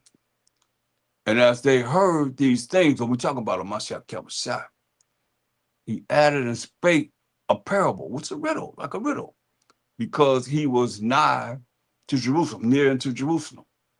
And because they thought that the kingdom of the Most High should immediately appear. He thought, just like they said, are you going to restore the kingdom to Israel? Once he died and rose on the third day and walked the earth for 40 days, while he's on the earth, they thought the kingdom was going to appear while he's on the earth. Like we're waiting for him to come, you know? He said, therefore, a certain nobleman, it's a parable, went into a far country to receive for himself a kingdom and to return. And he called his 10 servants and delivered them 10 pounds and said unto them, occupy till I come. 10 pounds, occupy the 10 pounds till I come. But the citizens hated him. Hear that? But the citizens hated him. But the citizens hated him and sent a message after him saying, we will not have this man, talk about Ha Mashayach Yahawashi, to reign over us. Like some of you is like that. That's why he said he's going to get those that pierced him. He's going to get you. When that judgment come, man. What they say, we will not have this man to reign over us. Now, I showed you he did more miracles than we put in all the books of the world. They seen these miracles. They know he did all these miracles. But they saying, we will not have this man to reign over us. And it came to pass that when he was returned, having received the kingdom, as a kingdom coming to Ha Mashayach Yahawashi, then he commanded these servants to be called unto him. Called them servants that I gave the 10 pounds to whom he had given the money, that he might know how much every man had gained by trading. See, put in that work. Gave this money, trade this money, so turn this money over, right? Then came the first saying, Ha Mashayach Yahawashi, thy pound have gained 10 pounds. So that 10 pounds, he gained 10 pounds more. That's 20 pounds. And he said unto him, well, thou good servant, because thou hast been faithful in a little or very little, have thou authority over 10 cities. We gave him authority over 10 cities because he doubled the 10 pounds to 20 pounds, right? And the second came saying, Ha Mashayach Yahawashi, thy pound has gained 5 pounds. So we gained 5 pounds. That's 15 pounds, right? And he said likewise to him, be thou also over 5 cities. Gave him 5 cities. Check it out. What are you talking about? Verse 12 again, he said, therefore, a certain nobleman went into a far country to receive for himself a kingdom and to return.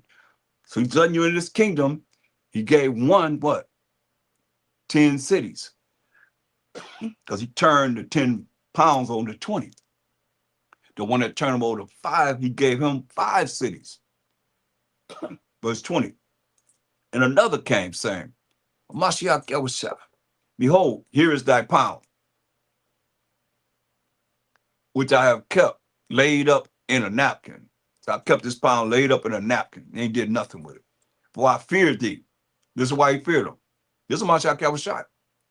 Do y'all know him like this? Because thou art an austere man, very hard, very stern. Don't take no mess. Thou taketh up, thou layest not down. Reapeth that thou didst not sow. You didn't plant this, but you still get all the benefits of whoever planted it. You getting all the benefits. And he said unto him, out of thy own mouth will I judge thee, thou wicked servant. Thou knewest that I was an austere man. So how is he?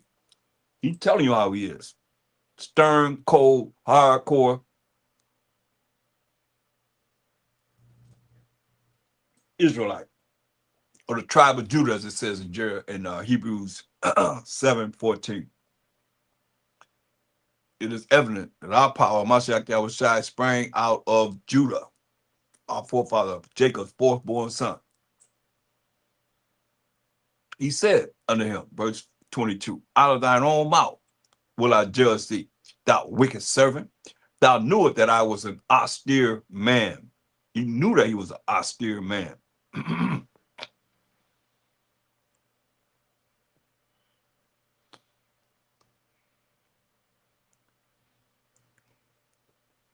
Taking up that I laid not down, and reaping that I did not sow. Wherefore then gavest not thou my money into the bank, that at my coming I might have required mine own with usury? I mean, you got to be doing something with this information that you've been given. Much is given, much is required, he's saying. Say, why you didn't put the money in the bank? When I come back, have interest on that money. And he said to them that stood by, take from him the pound and give it to him that have 10 pounds. He did the most work. He got the most out of the 10 pounds. And they said to him, Mashayach Yahawashi, he had 10 pounds. So he had 10 pounds. And they said unto him, Mashayach, he have 10 pounds. And he got 10 pounds.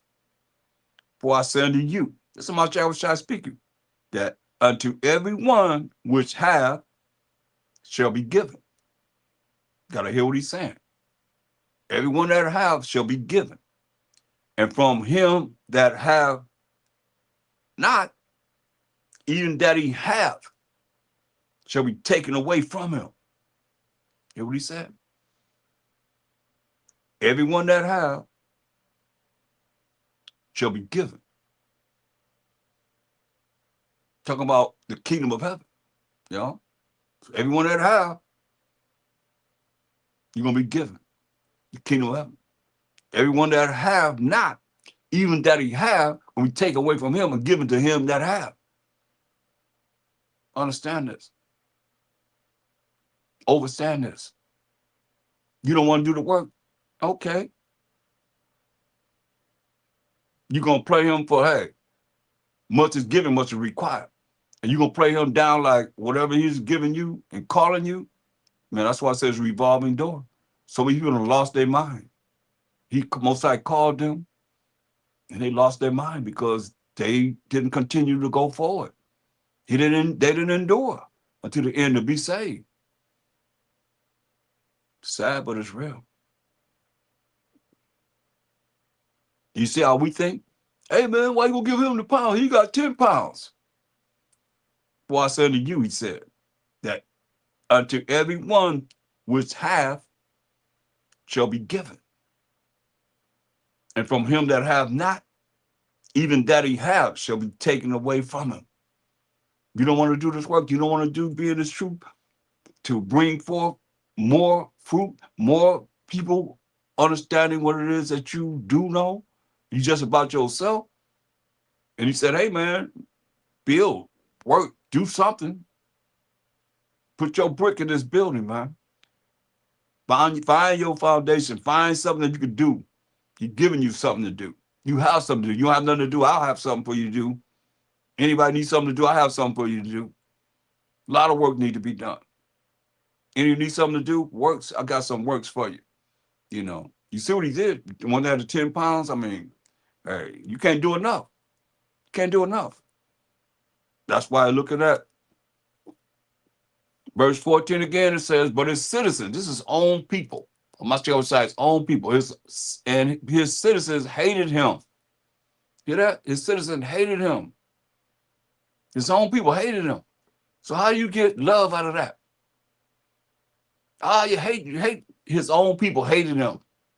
His citizens hated him and sent a message after him saying, we will not have this man to reign over us. That's his own people. So what did he say to him? At verse 27, but those mine enemies, which would not that I should reign over them, that we just read about in verse 14 twice. He said, what? Bring them in front of me and slay them before me. Better hear what he's saying. So I say, every eye gonna see him, and they also that pierced him. And everybody gonna mourn because of him. That's why he said, but those mine enemies, which were not that I should reign over them, he said, bring hither, bring them in front of me and slay them before me.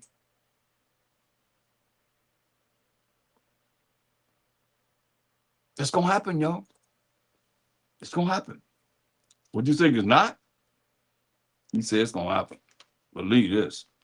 What you gonna do when he come for you? When that judgment comes, because everybody gonna meet the judgment seat of Ha Mashayach Yahawashi.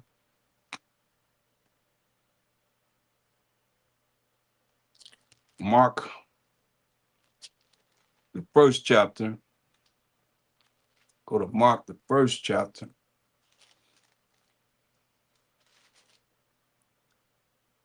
Verse 34. Mark, the first chapter, verse 34. And he healed many that were sick of diverse diseases. He was on the earth. He healed many people that had different diseases and cast out many devils and suffered not the devils to speak, told them to shut up because they knew him. Hear that? He told them to shut up.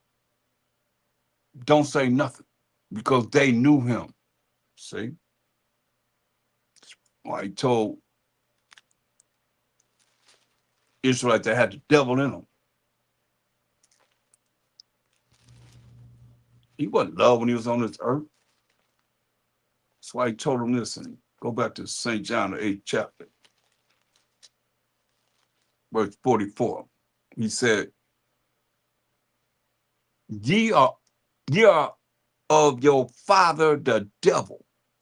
See? Say, ye are of your father the devil, and the lust of your father you will do. That's what he said. He was a murderer from the beginning and abode not in the truth, abode not in the commandments, the laws of the Most High, because there is no truth in him. There is no laws and commandments of the Most High in him. That's the devil. Like you the devil, and you say you ain't got to keep the Most High's laws, statutes, commandments. You the devil. Just like he's saying, yeah, your father the devil, you the devil. You say you got to do what the Most High say do. You don't love him. You call it on Satan. You ain't calling on the Most. That's why I say, yeah, your father the devil. And the lust of your father you will do. The devil is what you're doing and who you follow. He was a murderer from the beginning and abode not in the truth, because there is no truth in him. When he speaks of a lie, he speaketh of his own, for he is a liar and the father of it. Think about it. He's a liar and the father of it. You're a murderer. Look, yeah, your father the devil. Let's look at this. We're gonna go to 1 John.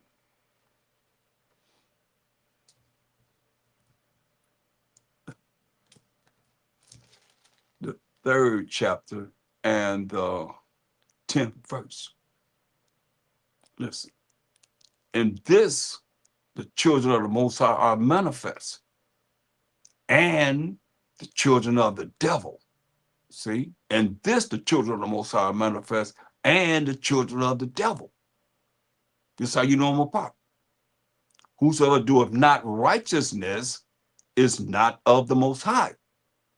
So think about it. We got to define righteousness. That's why I tell you, class, it's very important that you memorize the verses that define these words, right? So it says, whosoever doeth not righteousness is not of the Most High, power of Abraham, Isaac, and Jacob, right? So what's righteousness? Let's find out. Go to the law.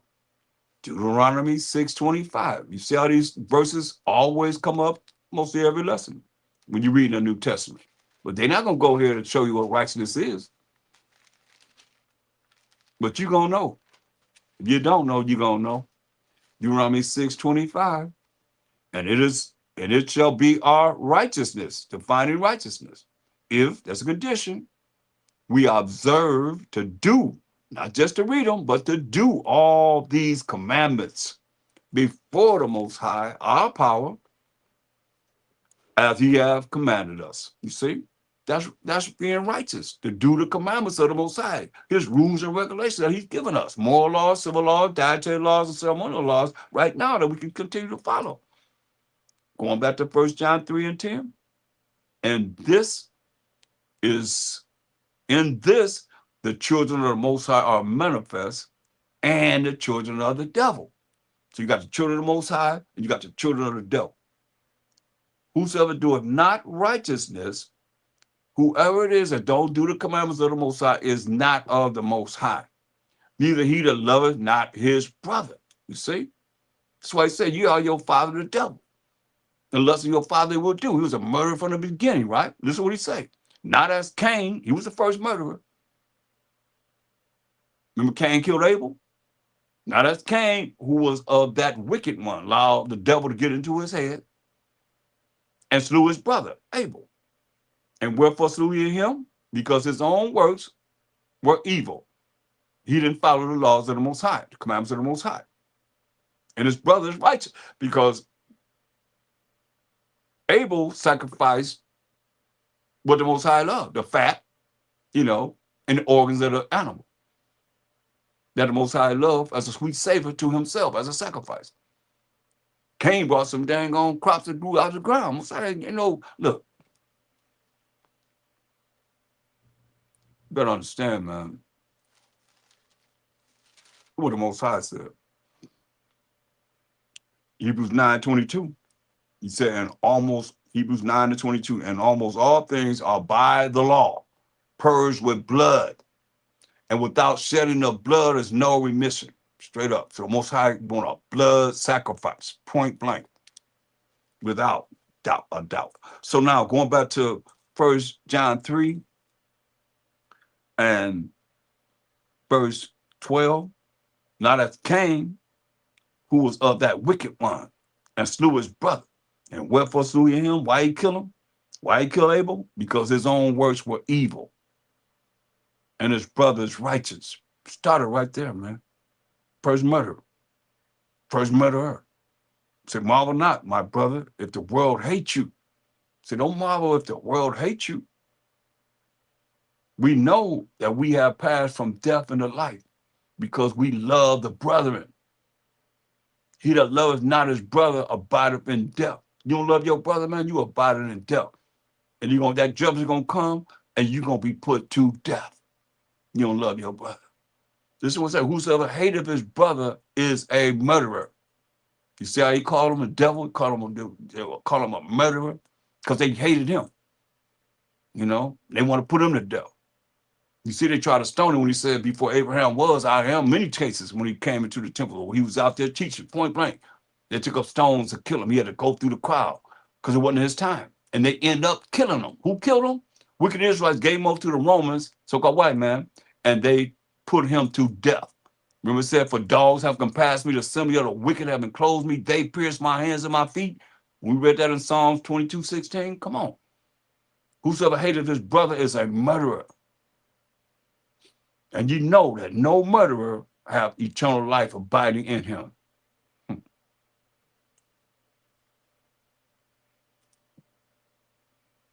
You hate your brother, man, you like a murderer. There ain't no murderer going to the kingdom. We read that in Revelation 22:15. Understand, overstand this. It's real.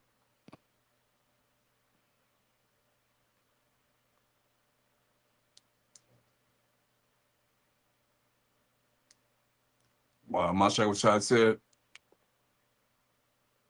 1 John 4:20.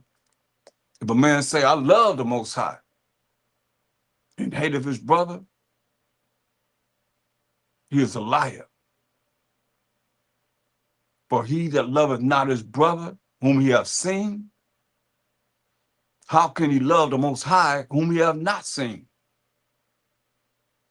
How you gonna love the Most High you have not seen?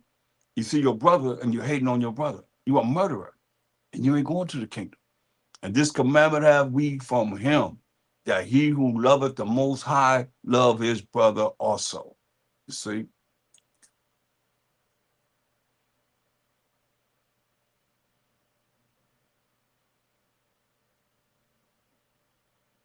1 John 4 and verse 7. He said, beloved, we gotta look who the beloved is. Let's look at who the beloved is. Because you're reading these scriptures and you could think it's talking about anyone that's beloved. No, everybody's not beloved. Let's look at who the beloved are. Baruch 3:36 defines who the beloved is. He said, beloved, right? Here it is right here. He hath found out all the way of knowledge and have given it unto Jacob, his servant, and to Israel, the Israelites, 12 tribes of Israel, his beloved. So you can't doubt, you can't gainsay on that, man. Come on. Israel, his beloved. So the Israelites are his beloved. What did it say? Going back to 1 John 4 and 7. It said, beloved. That's to the Israelites. Israel, his beloved. We just read that. Let us love one another, for love is of the Most High. And everyone that loveth his lover is born of the Most High and knoweth the Most High. While Ha Mashayach Yahawashi, and Ha Mashayach Yahawashi. He that loveth not knoweth not the Most High, for the Most High is love. Right? And this was manifested, the love of the Most High toward us who are the children of Israel, 12 tribes of Israel, because that the Most High sent his only begotten Son into the world, that we who are the beloved, who are the Israelites, might live through him. Herein is love. Not that we love the Most High or Ha Mashayach Yahawashi, but that he loved us and sent his Son to be the propitiation for our sins, man, to pay for our sins. The 12 tribes of Israel, they'll be loved. That's why I say beloved. We just read who the beloved is in Baruch 3:36. You can't gainsay on this. Beloved is who? The children of Israel. Israel, my beloved. Beloved, Israelites, if the Most High so loved us, we are also to love one another. See? Why, verse 1, he said, beloved, Israel, my beloved. Baruch 3:36. Beloved. We define that word beloved. How anybody else gonna say it's talking to them? When it says Israel, my beloved. And they're going by the Old Testament. Believe not every spirit. Can't believe everyone. But try the spirits whether they are of the Most High, because many false prophets are going out into the world. Think about it. How many people really going against the fact that they painted the Most High to be a so-called white man that I've showed you over and over again in the Bibles. They painted Ha Mashayach Yahawashi to be a so-called white man. This ain't racist, it's just facts. They painted up to this day, Jewish people say they us, the 12 tribes of Israel. And the majority of them can't even name 12 tribes. That's just facts. That's why I say, beloved, Israelites, believe not every spirit, but try the spirits whether they are the Most High. Because many false prophets are gone out into the world. Hereby know you the spirit of the Most High. This is how you know if they got the Holy Spirit, which is the spirit of the Most High. Every spirit that confesses that Ha Mashayach Yahawashi is come in the flesh is of the Most High. So he came in the flesh, he had an appearance. We just read about his appearance in Revelation 1:14 and 15. He had hair of wool and his feet like the fine brass if it burned in the furnace. Come on. What color is rice if you burn it? What color is anything you burn in the oven? Trust me, I know. And you should know too. Very, very dark. Black. You know, that's how dark he was. Very, very blue-black, as we would call it. Come on. So you believe that he came in the flesh, and we just read how he looked? Hereby know you the spirit of the Most High. Every spirit that confesses that Ha Mashayach Yahawashi has come in the flesh is of the Most High. Come on. And every spirit that confesses not that Ha Mashayach Yahawashi has come in the flesh is not of the Most High. So he came in the flesh, you got to identify him as he is. Now he was, when he was on this earth in the flesh. A big, so-called black man, you know, dark skin with a lot of pigment and melanin. You got to acknowledge that. That's what it said.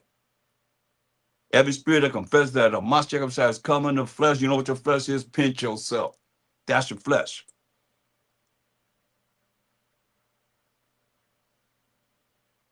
It's not of the Most High. And this is that spirit of anti-Mashiach. Well, ye have heard that it should come, and even now, unto this day, already is in the world, man. It's already in the world. Right here. Why they doing the things that they doing? And y'all accept it. Why? Because you are anti-Mashiach.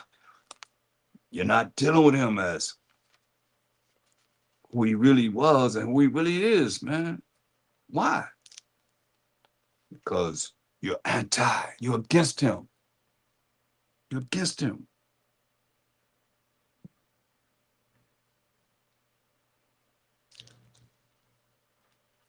Let's go to Luke, the 9th chapter.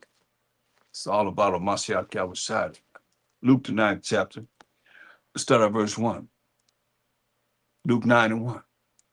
Then he called his 12 disciples together and gave them power. When you see power, that's spiritual power and authority over all devils and to cure diseases. So he gave them power over all devils and to cure diseases. Man, that's a lot of power, man. That's spiritual power right there. And he sent them to preach the kingdom of the Most High and to heal the sick. Preach the kingdom of the Most High and to heal the sick. And he said unto them, take nothing for your journey, neither staves nor strip, neither bread, neither money, neither have two coats apiece.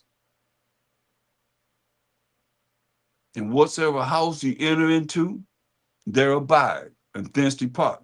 Whatever house you enter into, stay there until, it's time for you to leave. And whosoever will not receive you, when you go out of that city, they reject the apostles when they went out. He said, when you go out of that city, shake off the very dust from your feet for a testimony against them. And they departed and went through the towns preaching the gospel and healing everywhere. So that's the kind of power he gave. Mark, the 6th chapter. Mark 6 and verse 7. And he called unto him the 12 and began to send them forth by two, and gave them power over unclean spirits, and commanded them that they should take nothing for their journey, staff or a staff only, save a staff only. No scrip, no bread, no money in their purse. But he beside with sandals, and not put on two coats. And he said unto them, in what place soever ye enter into an house, there abide till ye depart from that place. And whosoever shall not receive you, nor hear you, when you depart thence, shake off the dust under your feet for a testimony against them.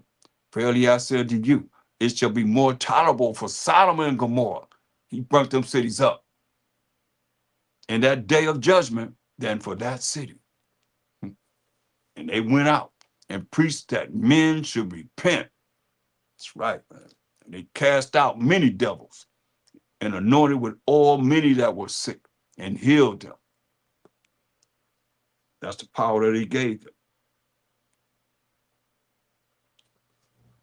1 Corinthians. Let me get something off. Show this side up.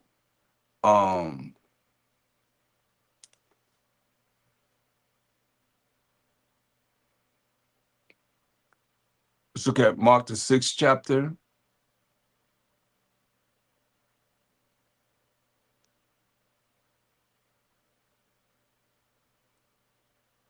Verse 32, and they departed into a desert place by ship privately.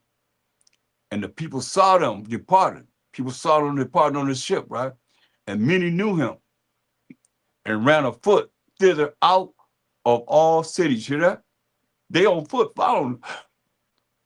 And out went them and came together unto him. They on foot. They in the boat. Hey, in a ship. They on foot. No way following where that ship was going. And they end up being right where they were at. And Mashayach was saying, when he came out, that ship saw much people and was moved with compassion toward them because they were as sheep not having a shepherd. They were as sheep not having a shepherd. He had compassion. And he began to teach them many things. And when the day was now far spent, the disciples came unto him and said, this is a desert place, and now the time is far past. Send them away, that they may go into the country round about and into the villages and buy themselves bread, for they have nothing to eat. See, they ain't have anything to eat. Remember, Mashayach had compassion on them. He answered and said unto them, give ye them to eat, to give them this to eat. And they said unto him, shall we go and buy 200 pennyworth of bread and give them to eat? He said unto them, how many loaves have ye? Go and see. How many loaves of bread do you have? Go and see. And when they knew, they say, 5 and 2 fishes. They got 5 loaves of bread and 2 fishes. And he commanded them to make all sit down by companies upon the green grass. So let them sit down in different areas on this green grass. And they sat down in ranks by hundreds and by 50s. It's a lot of people. What do you got? 5 loaves of bread and 2 fishes. And they sat down in ranks by hundreds and by 50s.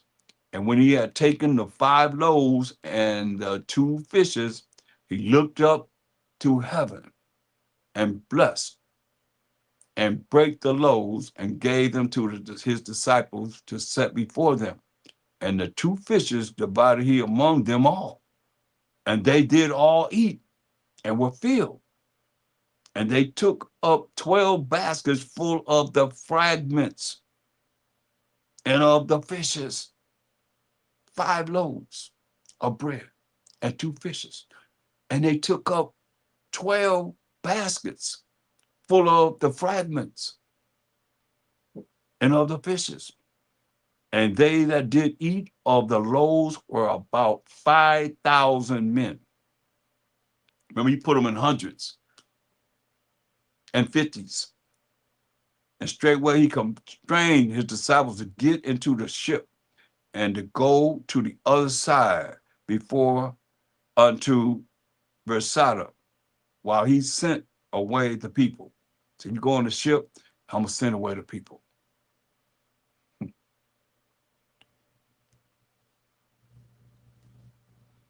And when he had sent them away, he departed into a mountain to pray.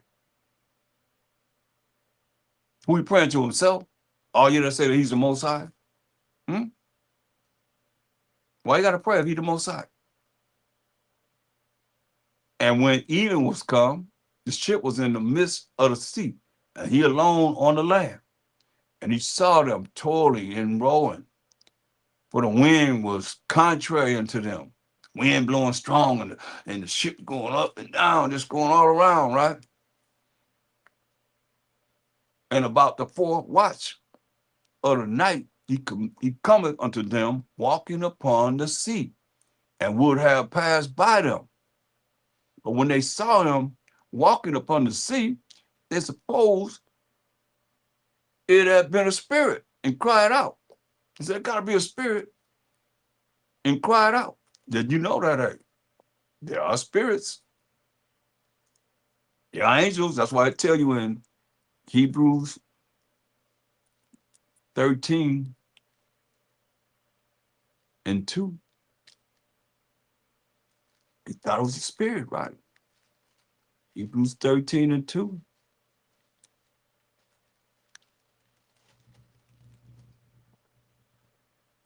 Be not forgetful to entertain strangers, but thereby some have entertained angels unawares. Spirits unawares, man. That's why when you look at, that's why it's beautiful to know what this Bible is talking about.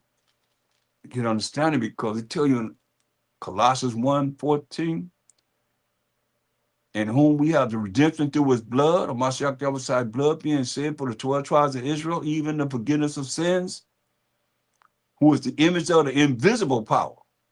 So Ha Mashayach Yahawashi, he's the image of the invisible power. Remember, he do the works that he see the Most High do. He speak the words of the Most High, where he is the word of the Most High. The firstborn of every creature. Ha Mashayach Yahawashi, the firstborn of every creature. For by him were all things created that are in heaven and that are in the earth, visible and invisible. You see that?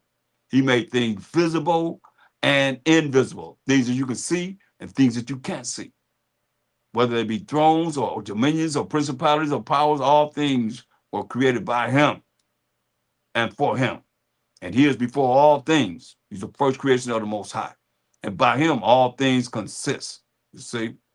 So therefore, going back to the scriptures and the understanding of what it is they seen, it was like, man, it's a spirit walking on the water.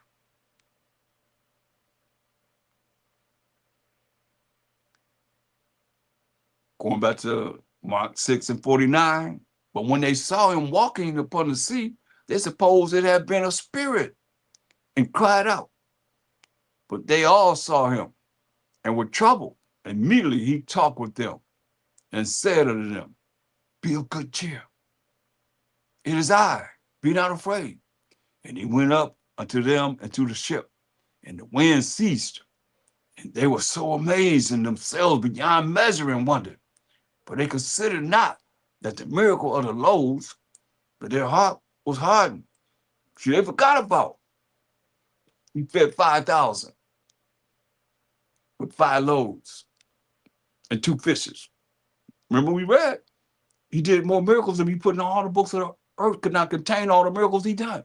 Did all these miracles, and you start to think how soon they forgot. They were just in the ship. He just did that miracle, and then the ship, right after he did this miracle of feeding 5,000 people with 5 loaves and 2 fishes, and they pick up 12 fragments of the bread in 12 baskets that's left out of feeding 5,000 people, and fragments of the fish that's left. Just tell you how fast we forget, man. Something happened. We just like that today, man. Something happened. You be marvelous, be just amazing. Next thing you know, you go back to sleep. That's how we are. That fast they forgot about that great miracle here just now. That's why it's written here. The 52. For they considered not the miracle of the loaves, but their heart was hardened. Hear that? Their mind was hardened. And when they had passed over, they came into the land of Gennesaret and drew to the shore. And when they were come out of the ship, straightway they knew him, and ran through that whole region round about, and began to carry about in beds those that were sick, where they heard he was. And whatsoever he entered into villages or cities or country, they laid the sick in the streets and besought him that they might touch, if it were but the border of his garment, his fringes on the border of his garment. And as many as touched him were made whole. That's the power of Mashayach Yahawashi. Look at 1 Corinthians second chapter. 1 Corinthians, the second chapter.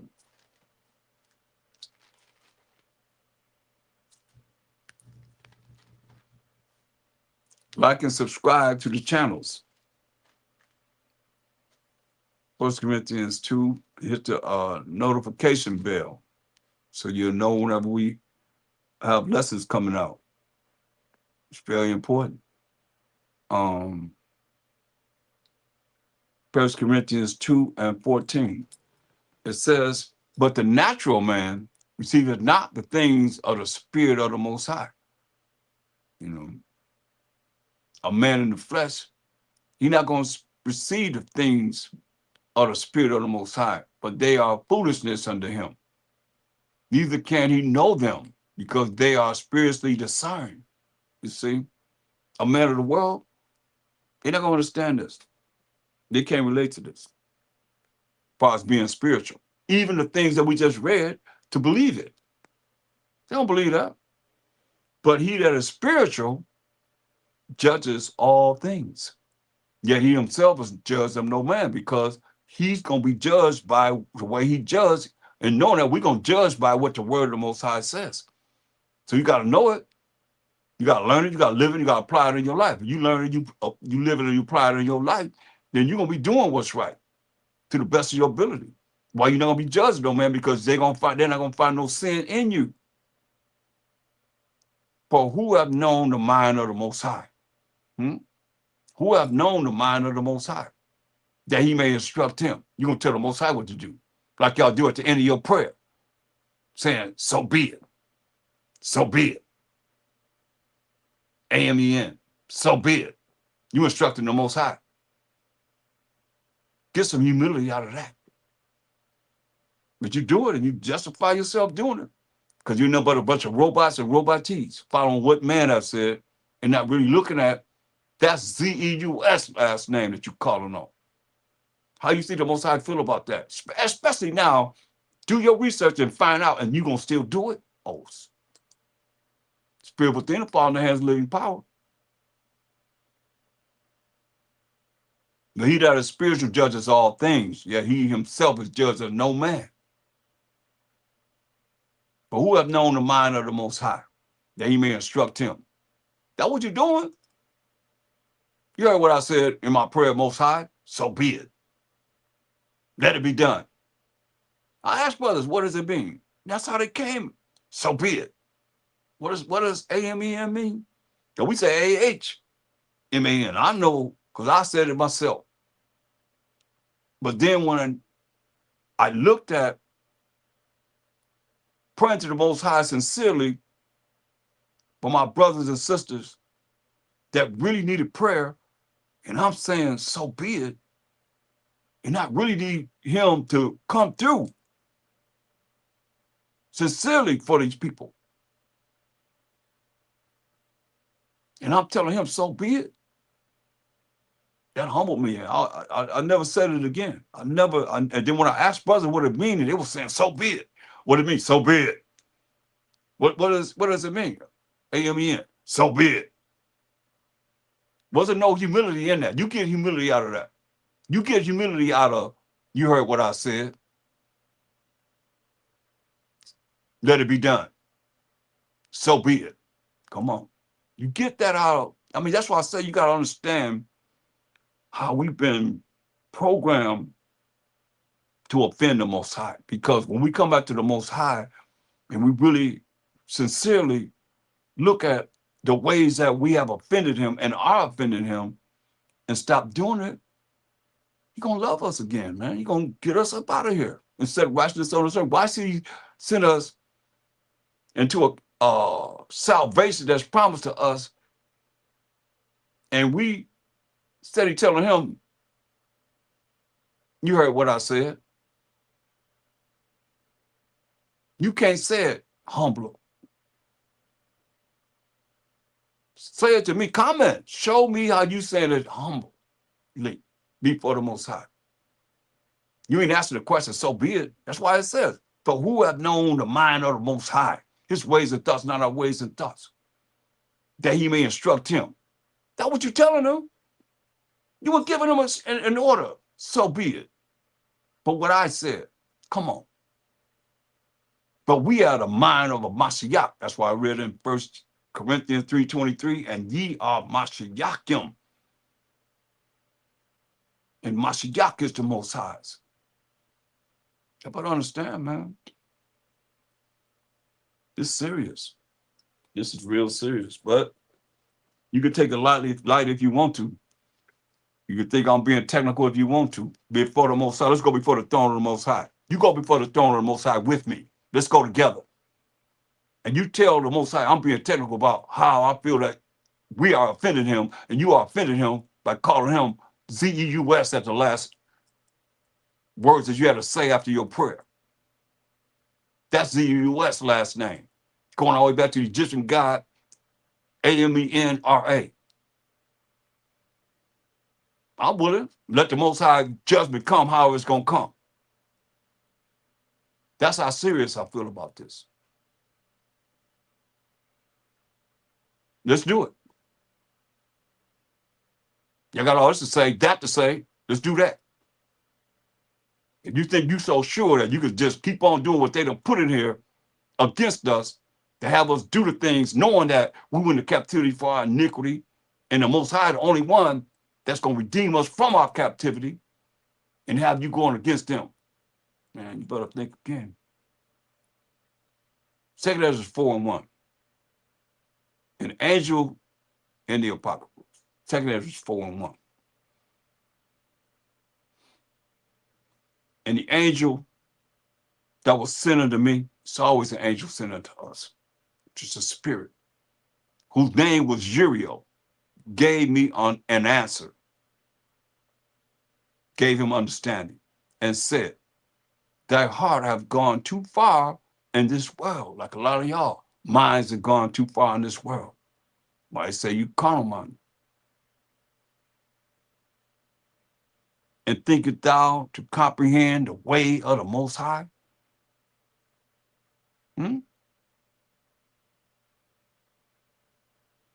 Y'all think that you can call him these names that have been created, like it says, like you made my people, the Most High said, call upon Baal, which is Lord. And I've showed it over and over and over again. Any Bible dictionary, go to it. That's the first word you're going to see in any Bible dictionary. What comes before A? You got a B, you got an A. What's the next letter is A. What comes before that? No word. It's the first word you're going to see with the letter B in any Bible dictionary. And it means Lord. And they put it in the Bible because they know you ain't going to say Baal. That's why I said you made, Most I said, you made my people swear by Baal. And you're still doing it. And justify yourself in doing it. Unless you don't know. But if you're hearing this lesson, you're going to know. And I'm going to keep on putting it out there. We're going to put it out there with Cyril Wilson. We're going to put it out there in your face. We're going to see who love the Most High, who don't. Then said I, yeah. There it is again, Lord. That's Baal. But you don't know it because you ain't looked it up. And I'm telling you over and over again, they put it in there. And he answered me and said, I am sent to show thee three ways and to set forth three similitudes before thee. Whereof, if thou canst declare me one, I will show thee also the way that thou desires to see.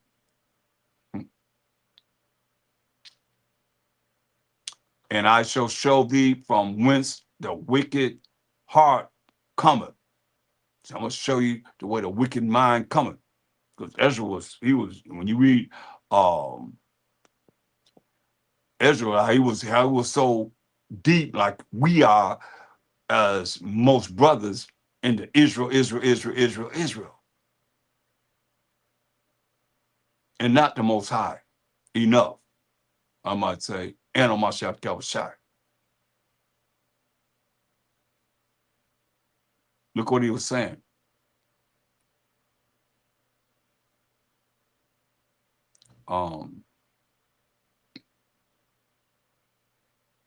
Why the angel Uriel was sent to him. We're going to look at 2 3, and you can really pretty much read this whole chapter. You see what he was dealing with as far as talking about Israel, Israel, Israel, right?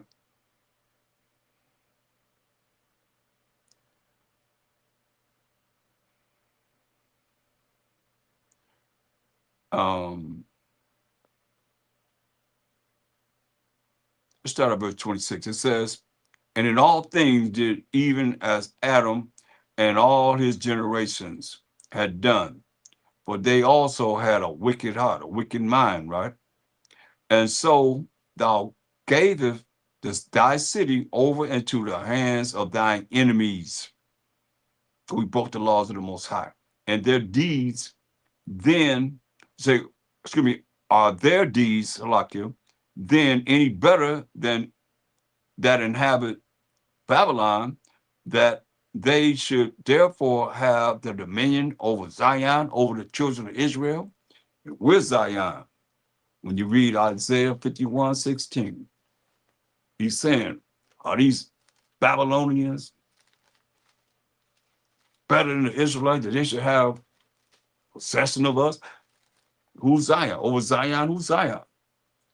Isaiah 51:16, and I have put my words in thy mouth, and I have covered thee in the shadow of mine hand, that I may plant the heavens and lay the foundation of the earth, and say unto Zion, what? Thou art my people.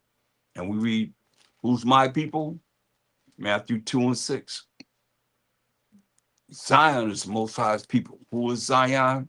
Who's the Most High's people? Who's the my people? Matthew 2:6. And thou, Bethlehem, in the land of Judah, art not the least among the princes of Judah, for out of thee shall come a governor that shall rule my people Israel. You see?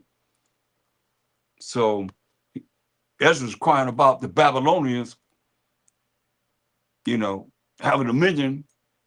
We being slaves under the Babylonians. They have dominion over Zion, over the 12 tribes of Israel, over the Israelites, the ones that was in captivity under the Babylonians. It said, verse 29, taking Ezra 3. But when I came thither and had seen impieties without number, then my soul saw many evildoers in this 30th year, so that my heart failed me. His mind failed him. He was feeling sorry for what he's seen.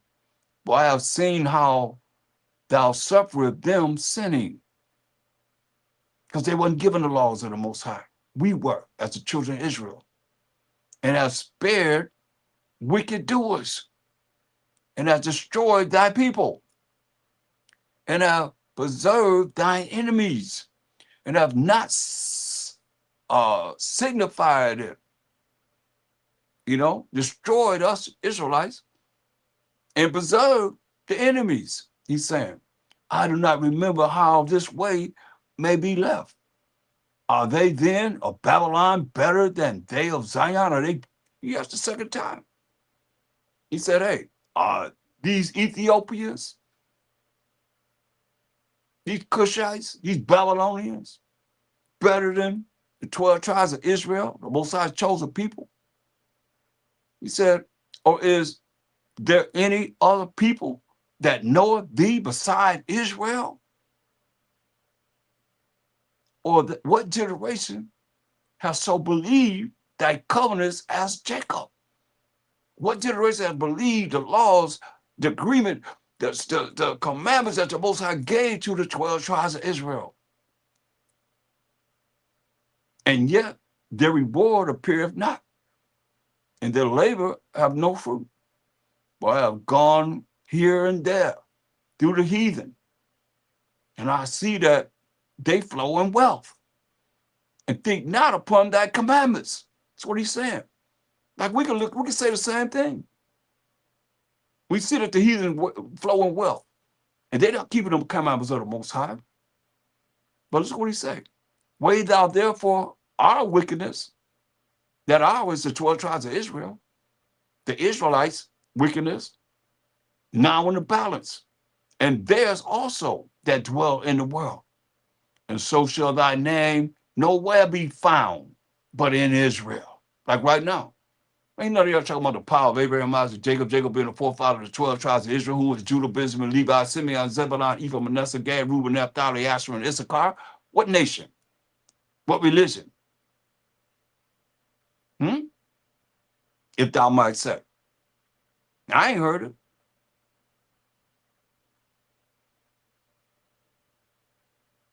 Or when was it that they which dwell upon the earth have not sinned in thy sight? Or what people have so kept thy commandments? Thou shalt find that Israel, we the Israelites by name, have kept thy precepts, but not the heathen.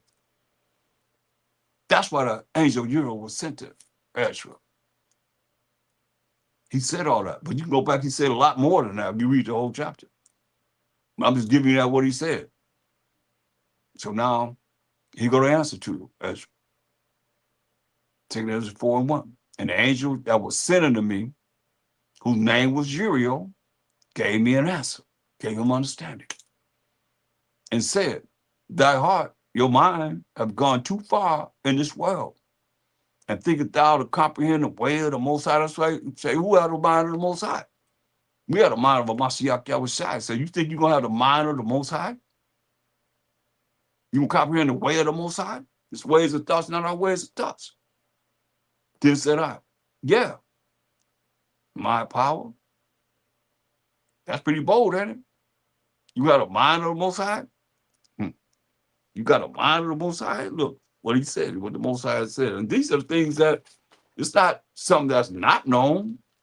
It's something that's known because it's in the scriptures of what they had to go by in the Old Testament.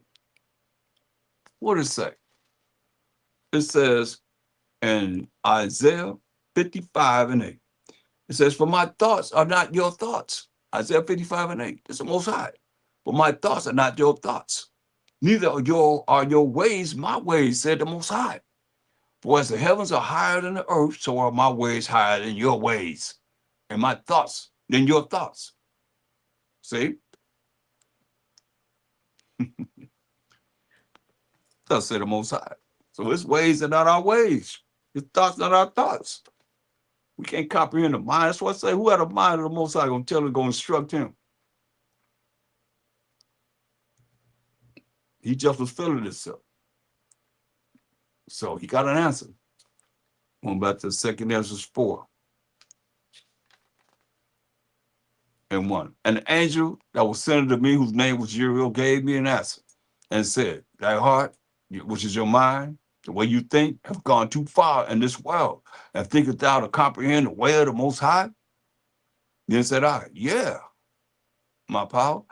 And he answered me and said, I am sent to show thee 3 ways, and to set forth 3 similitudes before thee, whereof if thou can declare me one. I'm going to give you 3 similitudes, you declare me one.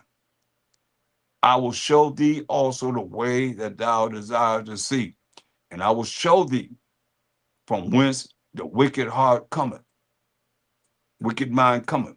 And I said, tell on, my power. Then said he unto me, go thy way. This is what he said, weigh me the weight of the fire, or measure me the blast of the wind, or call me again the day that is past. Call back yesterday. Weigh the weight of a fire. He said, weigh, he said, measure me the blast of the wind. Come on. Then answered I and said, what man is able to do that thou should have asked such things of me? And he said unto me, if I should ask thee how great dwellings are in the midst of the sea, or how many springs are in the beginning of the deep, or how many springs are above the firmament, or which are the the outgoings of paradise, peradventure, perhaps thou wouldst say unto me, I never went down into the deep, nor as yet into hell or damnation, neither did I ever climb up into heaven. Nevertheless, now have I asked thee, but only only of the fire and wind, and of the day, wherethrough thou hast passed, and of things from which thou cannot be separated, and yet canst thou give me no answer of them?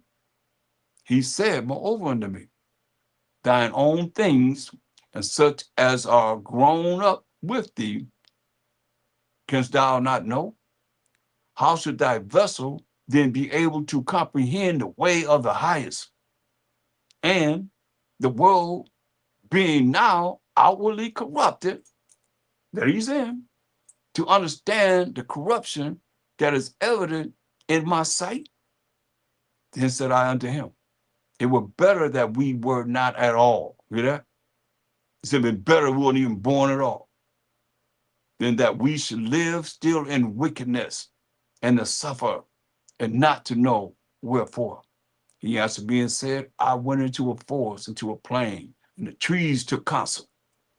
So he went to the forest, and the trees took counsel and said, come, let us go and make war against the sea, that it may depart away before us, and that we may make us more woods.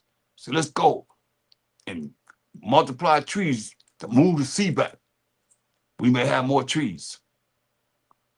The floods of the sea also in like manner took counsel and said, come, let us go up and subdue the woods of the plain, that there also we may make us another country. The thoughts of the wood was in vain, for the fire came and consumed it. Fire came and consumed all the trees. I answered and said, verily, it is a foolish thought that they both have devised. For the ground is given unto the wood, and the sea also have his place to bear his floods. Then answered he me, this the angel answering Ezra from the Most High, and said, thou hast given a right judgment, but why judgest thou not thyself also? See, why you do a self-examination of yourself also? For like as the ground is given unto the wood, and the sea to its floods, even so they that dwell upon the earth may understand nothing but that which is upon the earth. And he that dwelleth above the heavens may only understand the things that are above the height of the heavens. That you know, we dealing with the things on the earth, and the angels dealing with the things in heaven. Except for the ones that's on the earth that are waiting on the visions of the Most High, the commandment of the Most High to do what he's going to tell them to do. Then answered I and said, I beseech thee, O Uriel, let me have understanding. That's what Uriel is, the angel of understanding. But it was not my mind to be curious of the high things. Okay, he backing out of it now. Remember when he asked you, you think you know the Most High, you know the mind of the Most High? What did he say? What he said in verse 2, he said, and said, thy heart, your mind, have gone too far in this world, and thinkest thou to comprehend the way of the Most High? That's why I took you to Isaiah 55, 8, and 9. His ways and thoughts, not our ways and thoughts. It's too high for us to even comprehend. What did he say? Then said I, yeah, Uriel, come on. Now he dropped all this on him, giving him understanding.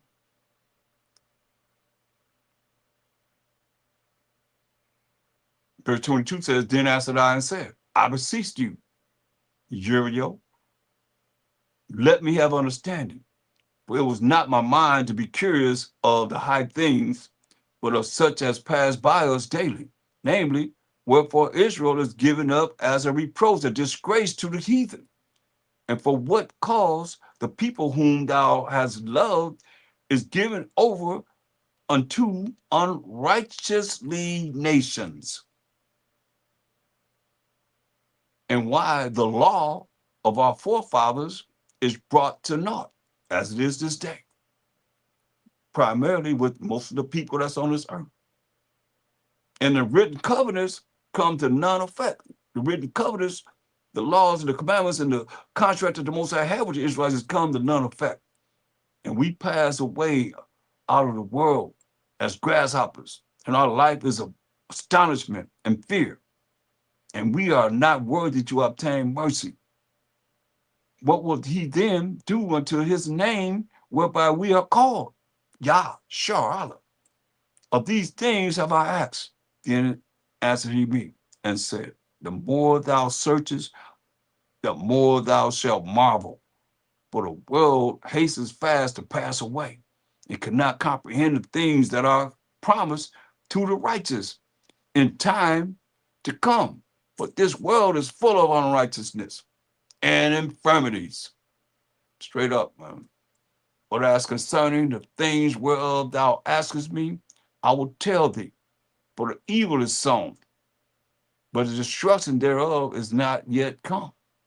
If therefore that which is sown be not turned upside down, and if the place where the evil is sown pass not away, they then cannot it come that is sown with good. It's got to get rid of it, man. That we can bring forth this righteous kingdom on this earth. That's what he's saying. For the grain of evil seed have been sown in the heart of Adam from the beginning. See, if Adam would have did what he did in following Eve, eating of the tree of the knowledge of good and evil, that's from the beginning. Most I said not to do that, he did it. And how much unrighteousness has it brought up unto this time? How much unrighteousness have it brought unto our time?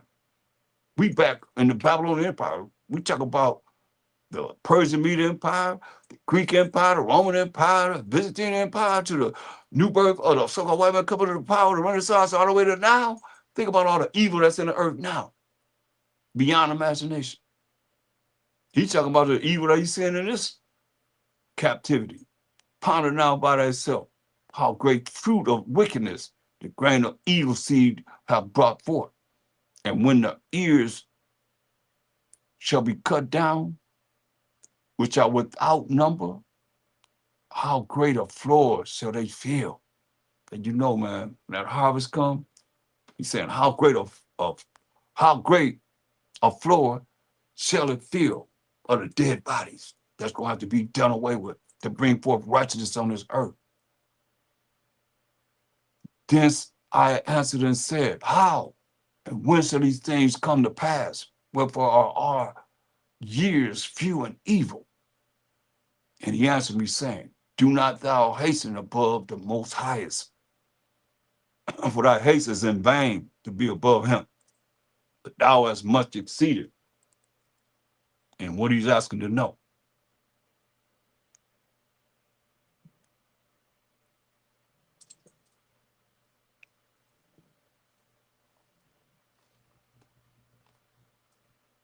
Say, did not the souls also of the righteous ask question of these things in their chambers, saying, how long shall I hope on this fashion?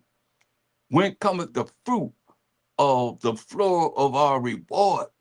When you gonna bring forth righteousness on this earth? And unto those, instead of these things, Uriel, the archangel, gave them answer and said, even when the number of seeds be filled in you, the number of seeds gonna be filled in the Israelites.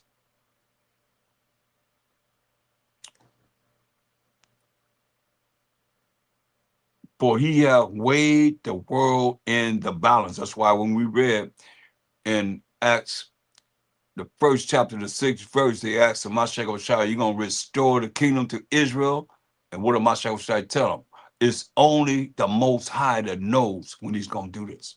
The Most High have weighed the world in the balance. By measure hath he measured the times, and by number hath he numbered the times.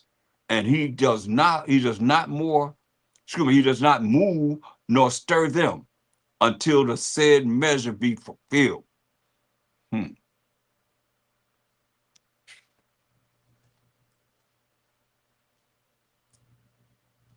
And he told him, he said, look what he said in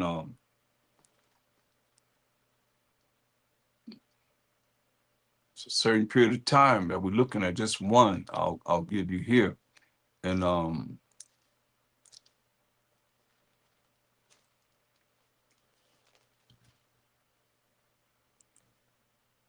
Matthew 24th chapter,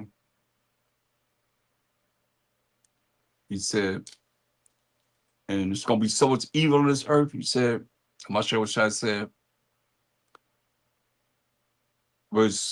I'll read verse 21 and 22 of Matthew, the 24th chapter. Said, but then shall be great tribulation, such as was not since the beginning of the world to this time, no, nor ever shall be. Said, except those days shall be shortened that we living in now, there should no flesh be saved. You know, they talking about new. You think, kill millions of people. So except the days be shortened, there should be no flesh saved. But for the elect's sake, of the 12 tribes of Israel, those days shall be shortened. You see, then if any man shall say unto you, lo, here is a Mashayach Yahawashi over here, or there, believe it not. Remember, you read in Revelation 1:7, every eye gonna see him when he come. So you believe it not. He said, for there shall arise false Mashiachim, like y'all got all this Christian insanity, and false prophets, these preachers and these ministers and so forth, calling themselves being over the flock of the Most High, false prophets, and shall show great signs and wonders, insomuch that if it were possible, they shall deceive the very elect. Behold, he said, I have told you before, right? So they're going to be doing great signs and wonders, right? That's why he said in, let's look at what's going to be said. Matthew 7:21, he said, not everyone that says unto me, Ha Mashayach, shall enter into the kingdom of heaven, but he that doeth the will of my Father which is in heaven. And last I read 1 John 5:3 says, for this is the love of the Most High, that we keep his commandments. Commandments are not grievous. So he's saying, you got to do the will of the Most High. You got to keep his commandments. That's why what we read. Revelation 22:14, blessed are they that do his commandments. Straight up. We said, for not everyone that says unto me, Ha Mashayach, shall enter into the kingdom of heaven, but he that doeth the will of my Father which is in heaven. Listen, many will say to me in that day, this judgment, Ha Mashayach, why they say Ha Mashayach Yahawashi? Because go to 2 Corinthians 5:10. We must all appear before the judgment seat of Ha Mashayach Yahawashi, that everyone may see the things done in his body, in these mortal bodies, according to that he have done, whether it be good or bad. We know Romans 7:12 says what? The laws and the commandments are good and just and holy. Listen, whether it be good, you kept the commandments of the Most High, or bad and didn't keep the commandments of the Most High. Knowing therefore the terror of Ha Mashayach Yahawashi, we persuade men, but we are made manifest unto the Most High, and our trust also are made manifest in your consciousness the way you think. Hopefully it's reaching someone. I know it's not going out void. Matthew 7:21, not everyone that says unto me in the judgment that Ha Mashayach has been given. As you go back in this lesson, you just starting within this period of time, go back in the lesson, you see that the Most High has given him all the power to judge. That's why they're going to meet the judgment seat of Ha Mashayach Yahawashi, who judges for the Most High. Listen, not everyone that says unto me, Ha Mashayach shall enter into the kingdom of heaven, but he that doeth the will of my Father which is in heaven. And the Most High says, you love me, keep my commandments. Straight up. 1 John 5:3. Many will say unto me in that day, Ha Mashayach, this day of judgment. Have we not prophesied in thy name? Remember, he said it wasn't for the, it said if it wasn't for the elect, say they fool the very elect, they'd be doing signs and wonders, and so much that if it were possible, they would fool the very elect, man. They're gonna say in this day, man, Ha Mashayach, have we not prophesied in thy name? And in thy name have cast out devils, and in thy name done many wonderful works. That's serious, because they're going to be on this earth doing these things. And then what I profess unto them, I never knew you. Depart from me, ye that work iniquity. That's deep right there. If he say, I never knew you, and get out my face, ye that work iniquity, what do you think gonna happen to you? You're gonna be thrown in the lake of fire, straight up. Say, therefore, whosoever heareth these words of mine and doeth them from all you've heard, hear the word of the Most High. I will liken him unto a wise man which built his house upon a rock. That foundation is upon a rock. And the rain descended, and the floods came, and the winds blew and beat upon that house. That's foundation of that rock. And it fell not, but it was founded upon a rock. It was founded upon a rock. Parables. And that rock is Ha Mashayach Yahawashi. And everyone that heareth these sayings of mine and doeth them not, you heard all things that have been said in this lesson, characteristics of Ha Mashayach Yahawashi. Everyone that heareth these sayings of mine and doeth them not shall be likened unto a foolish man which built his house upon the sand. And the rain descended. Your house is built upon the sand, not no rock, for a solid foundation. You saying you hear what is being said concerning them?